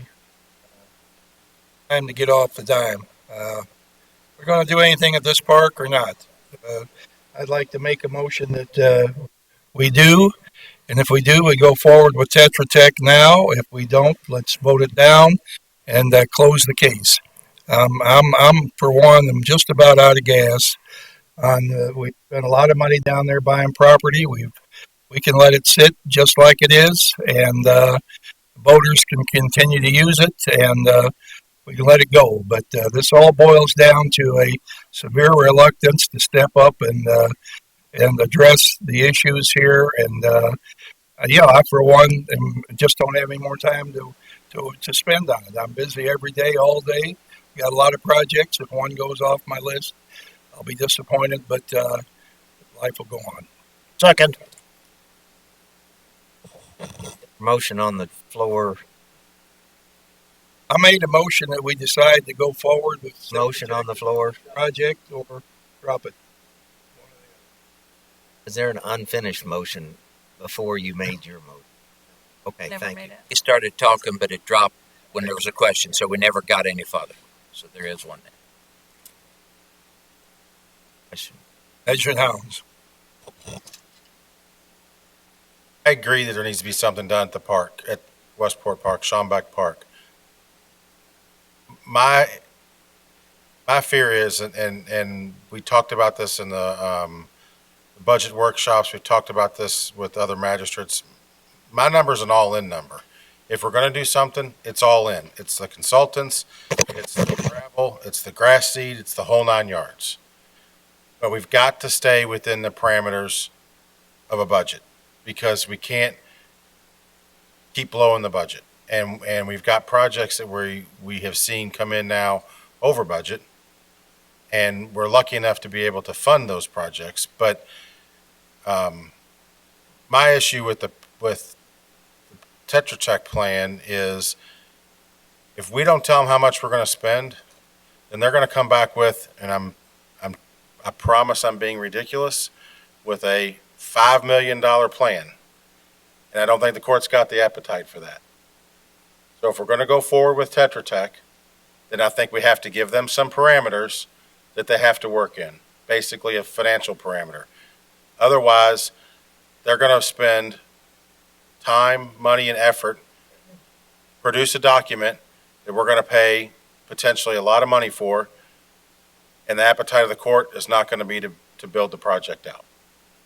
And I think that that's what Magistrate Tice was trying to get at, is if we just had some design renderings that we could put out, put our ideas on paper, give those ideas to Tetra Tech, and let them do the engineering piece to bring them to fruition. Well, we know how much those ideas are going to cost. Say that again? If we have ideas on paper from Mr. Prather that we give to Tetra Tech, say, here's what we like, I don't think Mr. Prather is going to be able to run down the cost of what these ideas are. No, I agree. But right now we're giving a blank canvas. If we use somebody like Mr. Prather, we're going to present ideas that then Tetra Tech has the expertise to work with and bring to fruition. It seems to be awful expensive to me to have Tetra Tech do that task. I think they're going to do it anyway. Yes. They're going to take whatever he comes up with and have to do something with it. So all you're doing is cutting out the first step, I think. Mr. Harrison, am I right? Thank you. Couple questions for the Finance Committee, because that seems to be where the money goes. What have we spent thus far on the addition to the John Black Community Center, and what do we have to show for it? Magistrate Harrison. So far to date, we've spent $78,573. And we have what? We have a bid document that needs to be reworked. Well, we don't have any bidder. We did have a bidder. One, right, but we're not accepting it. All right, let me pose the same question for the animal shelter. What have we got invested in that, and what do we have? We have spent, I'm going to have to do a round number of $136,000, give or take. We have a concept. We have a design that we could go forward with construction documents. But we have it. The difference in Animal Control Center is what we did, and I give Miss Helton, Polly Helton, kudos for this. She gave us a drawing and said, this is what I'd like to see in the animal services facility. It was not drawn to scale. That was pretty close. But she gave us something that then we could take to the architect firm, and we had a document that we could show them and say, this is what we're looking at doing. So we had a rendering. We had a Mike Prather type of document that we were able to get to the contractor, and we didn't have to start from ground zero. So the benefit there is that we probably picked up weeks of time and saved a ton of money in that process. And that facility will be used by an anticipated what number of residents in Oldham County? Compare apples to oranges. Well, yeah, we can. It's dollars. No, it's apples and oranges. Two different facilities. two different directions. But we haven't spent near that, as far as you know, in Westport. Let me tell you, you spent almost $1.2 million in Westport. We have spent that much money, the taxpayers' money, acquiring property, tearing down houses, and making them go away. We have. Get off our duff and do something with it. You've got anywhere from 150 to 200 people a weekend in the summer who go to that park. You can't find a parking place.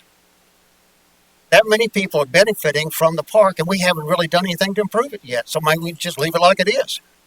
But it doesn't make sense when you've already invested just under $1.2 million on it. Is all those people enjoying Westport Park part of Oldham, residents of Oldham County? Yeah. Okay, Magistrate Likens.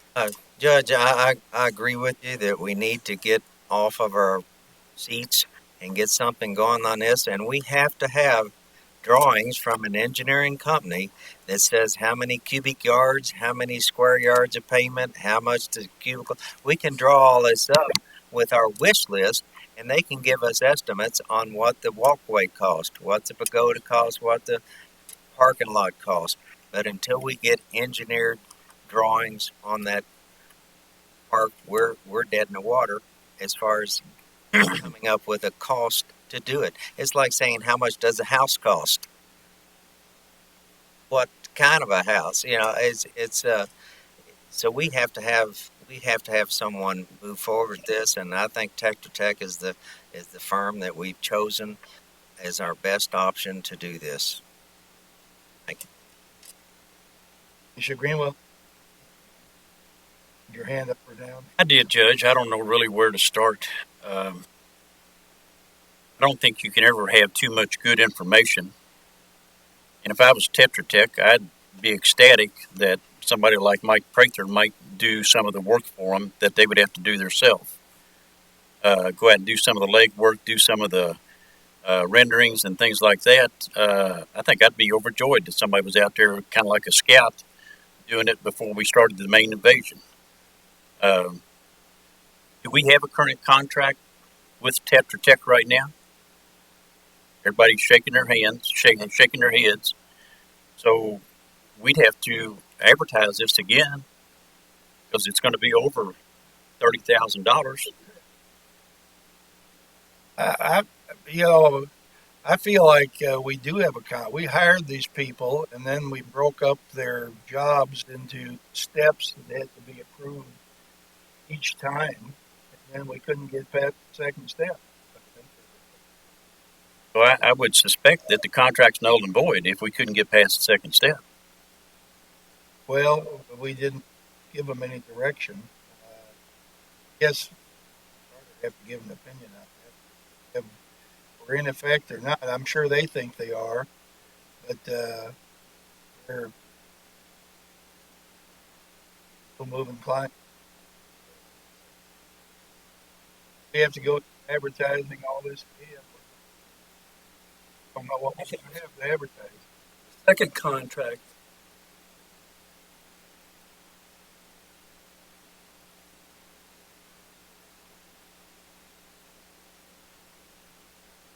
Hey, what kind of services? Basically,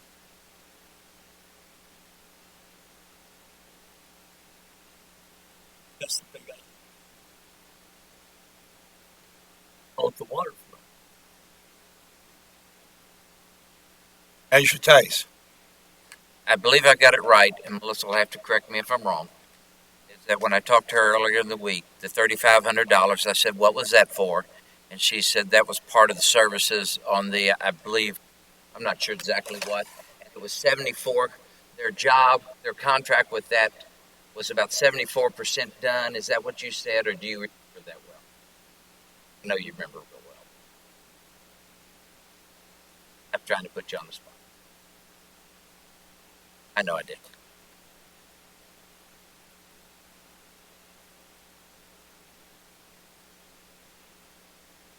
Apparently they think they're doing something for us, and they are doing. They are providing stuff for us.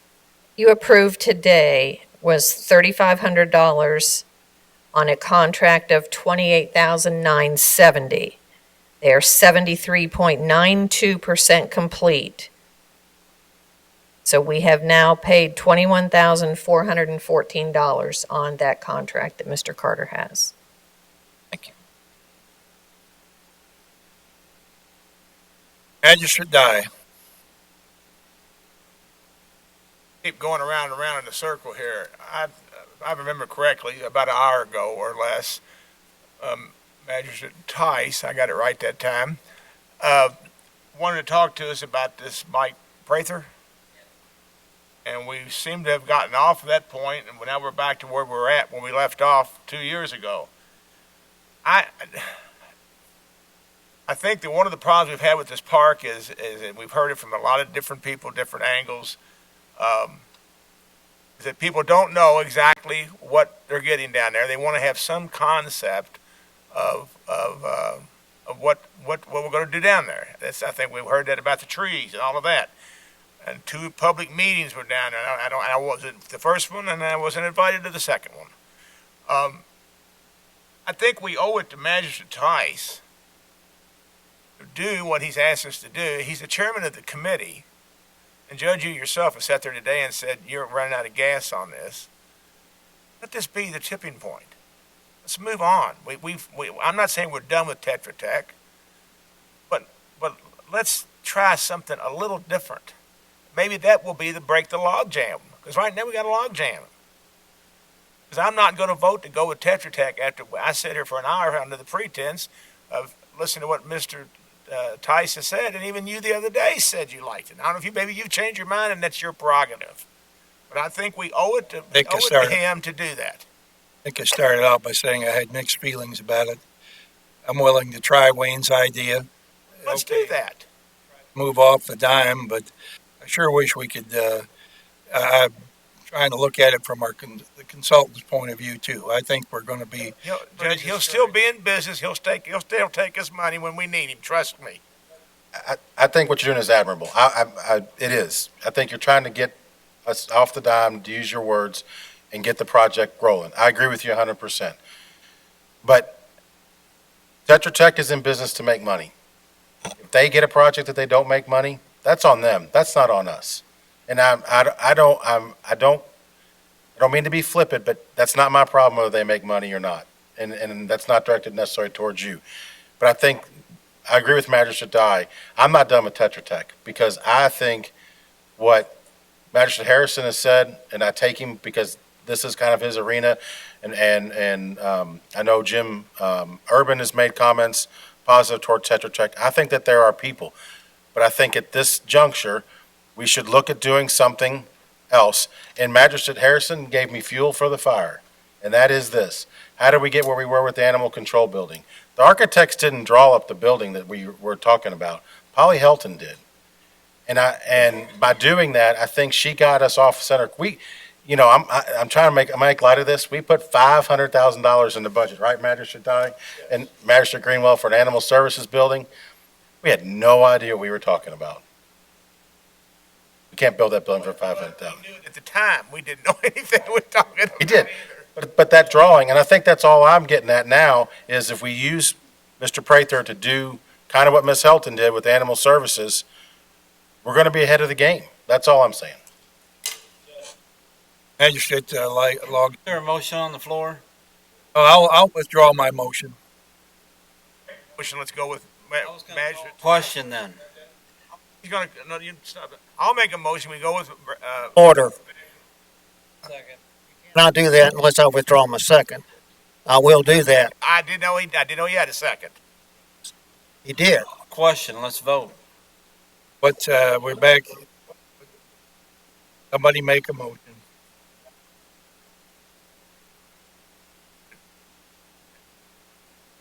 Nice. Want a second? You want me to make a motion? Okay. I'll make a motion that we go with what's the gentleman's name? Prather? Mike Prather. Mike Prather to provide us with some renderings. You're going to have to fill in the rest of the blanks because you made the deal with it. Renderings Exceed how much, Magistrate Dye?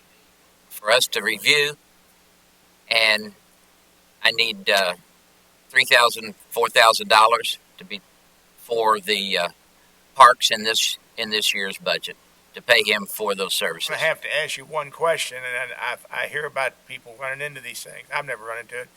When he gets these documents to us, there are documents. They're not his. So we can easily take them over to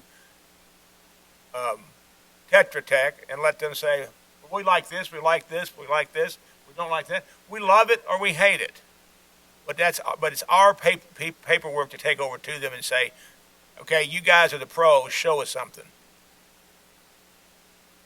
There are documents, correct? So in our conversation, an example that he used, I designed a snack bar at the golf course for the clubhouse remodeling, and he said I did all of that, and once the board decided that they liked and all of this, then they took those documents to the architect firm, and they went forward with designing from his renderings.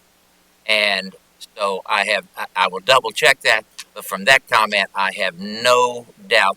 It has to say in the contract that we are the owners of the documents. He already knows exactly what I'm thinking.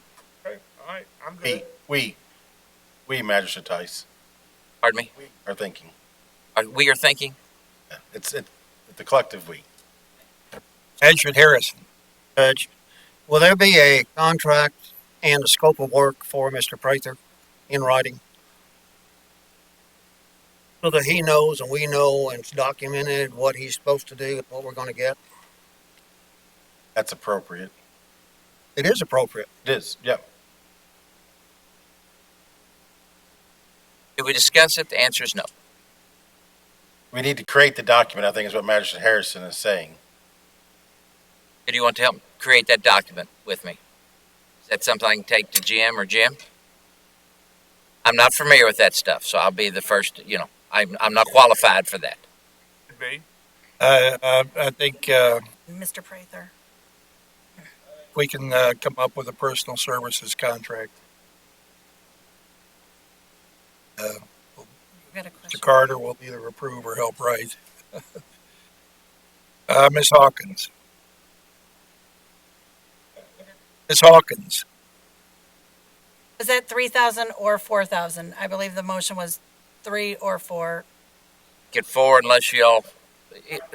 I know I'm in the price range of what we're talking about to do what in the conversations we had of where we are. And then my next question is it okay with Melissa that regarding that money? Well,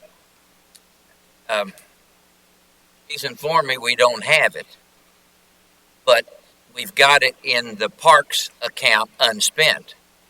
It's just for the line item of the Westport Park we spent out, in fact, overspent already. And it would have to be something that if the court approves it, then we'd have to transfer money from one to the other. From another parks, because we didn't have the pool last summer, so we have a little bit of money there. Is that kind of what you're saying? We would line item transfer it from, say, the aquatic center to Westport. Are you okay, or can you answer the question she just asked? I'm not the accountant.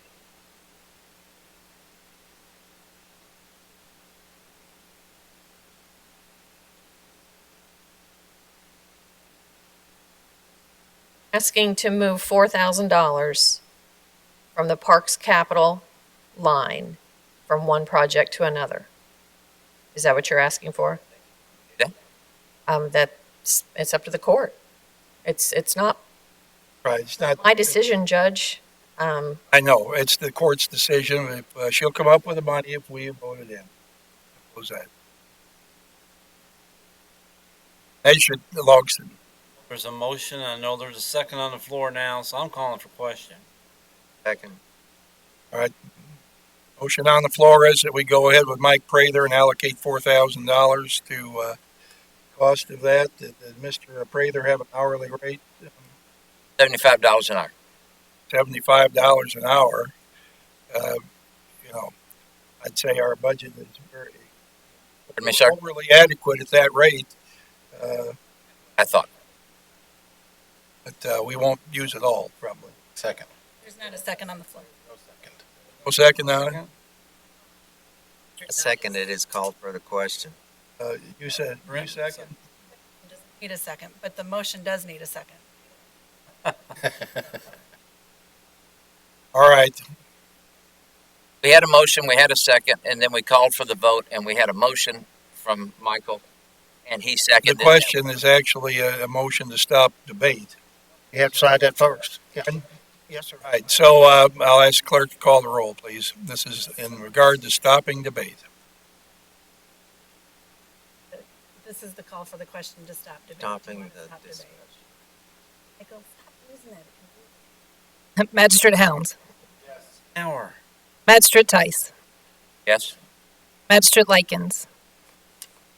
Magistrate Dye. Judge Vogel. Yes? Magistrate Logston. Magistrate Hawkins. Magistrate Greenwell. Magistrate Harrison. Well, I'm having too much fun. Can I make one other comment? Is that we will, and I say we, the judge will, and I'll be happy to sit with him.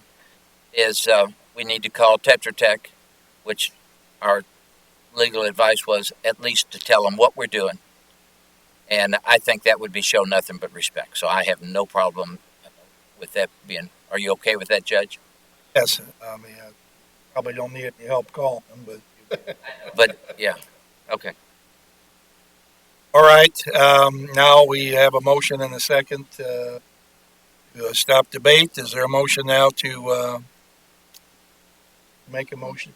A motion and a second to enter into a personal services contract with Mike Prather to provide renderings for Schambach Park, and for the fiscal court to approve not to exceed $4,000 to pay for these services.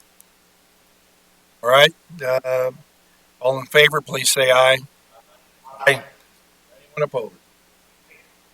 Motion carries 8-1. Thank you. Now we're down to our second public comment here today. Is there anybody here who would like to address the fiscal court? If you would, do you have a different topic? And thank you all so much. This was really exciting to watch, and I really appreciate all of you. And Madge Dice, I will never forget your name. I'd like to ask, and thank you for clarifying that this was not the proper body to address my concerns. I appreciate that. Perhaps this is the proper body to address this particular concern. Some years back, I was called by Stan Clausing. Perhaps some of you know Stan, Scott Clausing, architect. Stan called and said, hey, new member of Rotary, I'd like for you to join me to put up some signs for the Rotary.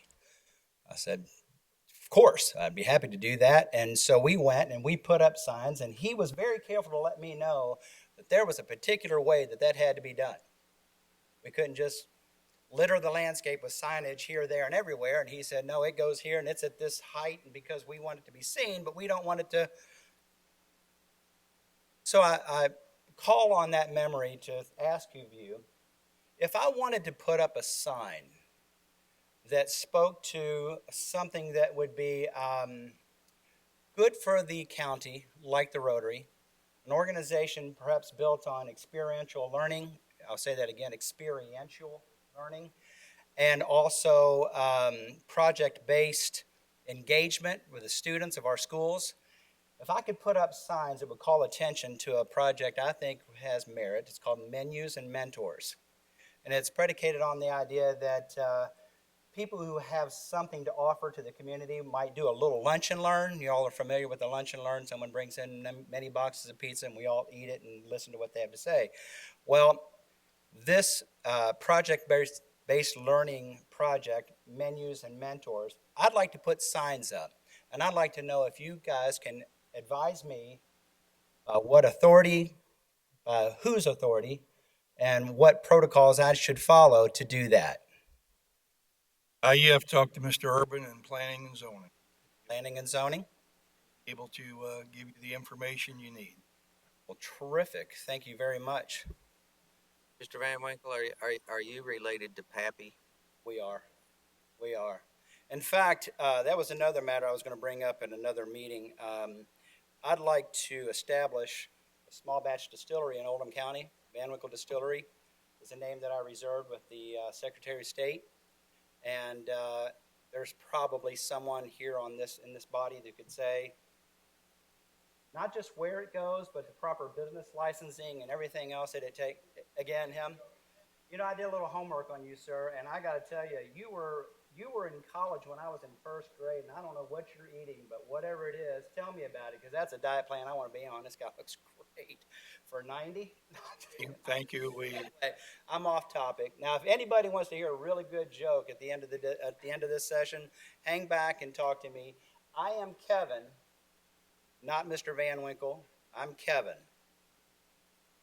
Thank you, guys. Thank you. All right, we're about to wrap up our meeting here today, so we'll see if we have any final comments. Measure Logs and Measure Die. Judge. Magistrate Hawkins. Today, Judge, thank you. Magistrate Hounds. Today, Judge, thank you.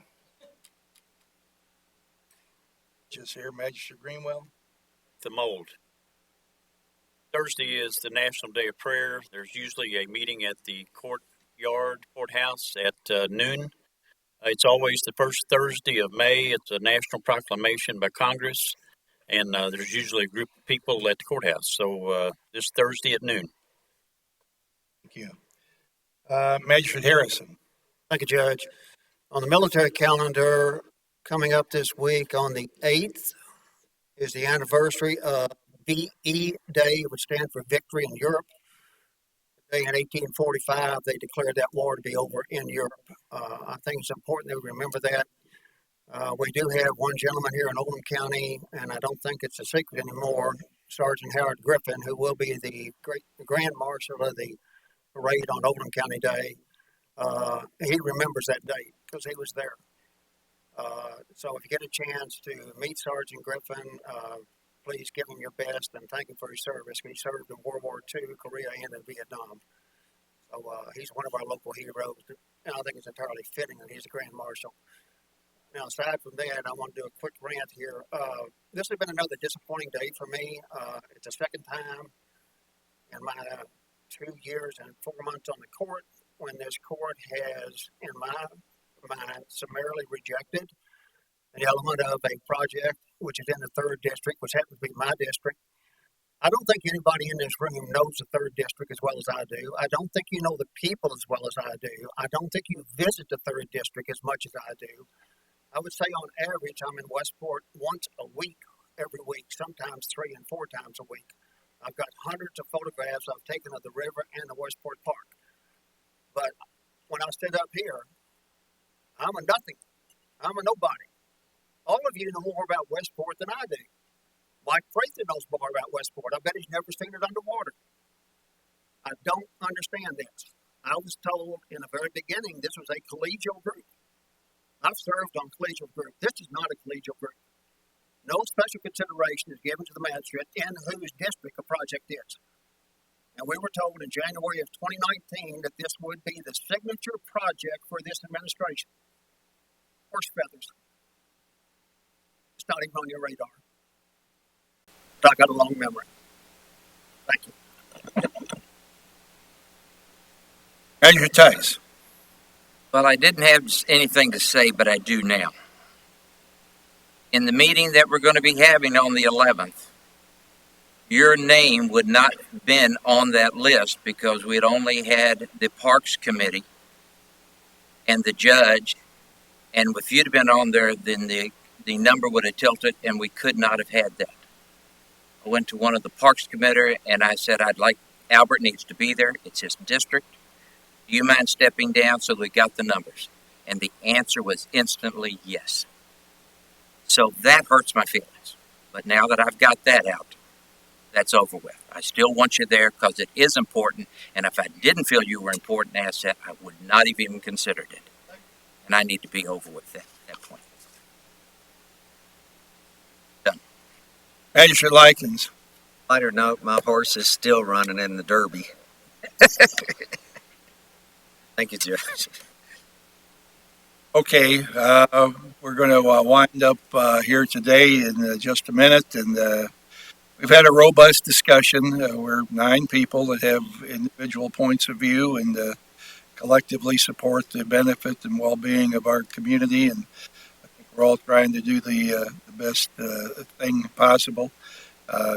Making sausage here, it's not always easy, but I'm still optimistic we're going to come out with a great project.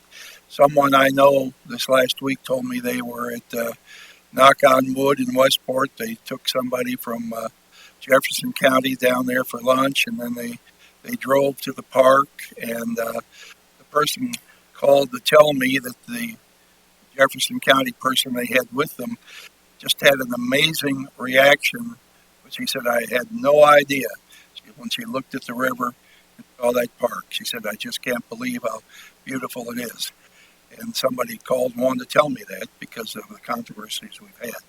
So I think a lot of people really can enjoy and take their family to this park. And I want us to keep moving forward and have something that is nice for everyone. Oldham County Day is back on the map for the third Saturday in July here. So important days of the year. It's Mother's Day. Even though I'm a father, I'd have to say there is certainly no one more important in my life than a mother, and I think that's the case for all of us. So please remember your mother on Mother's Day. That is there a motion to adjourn? Favor?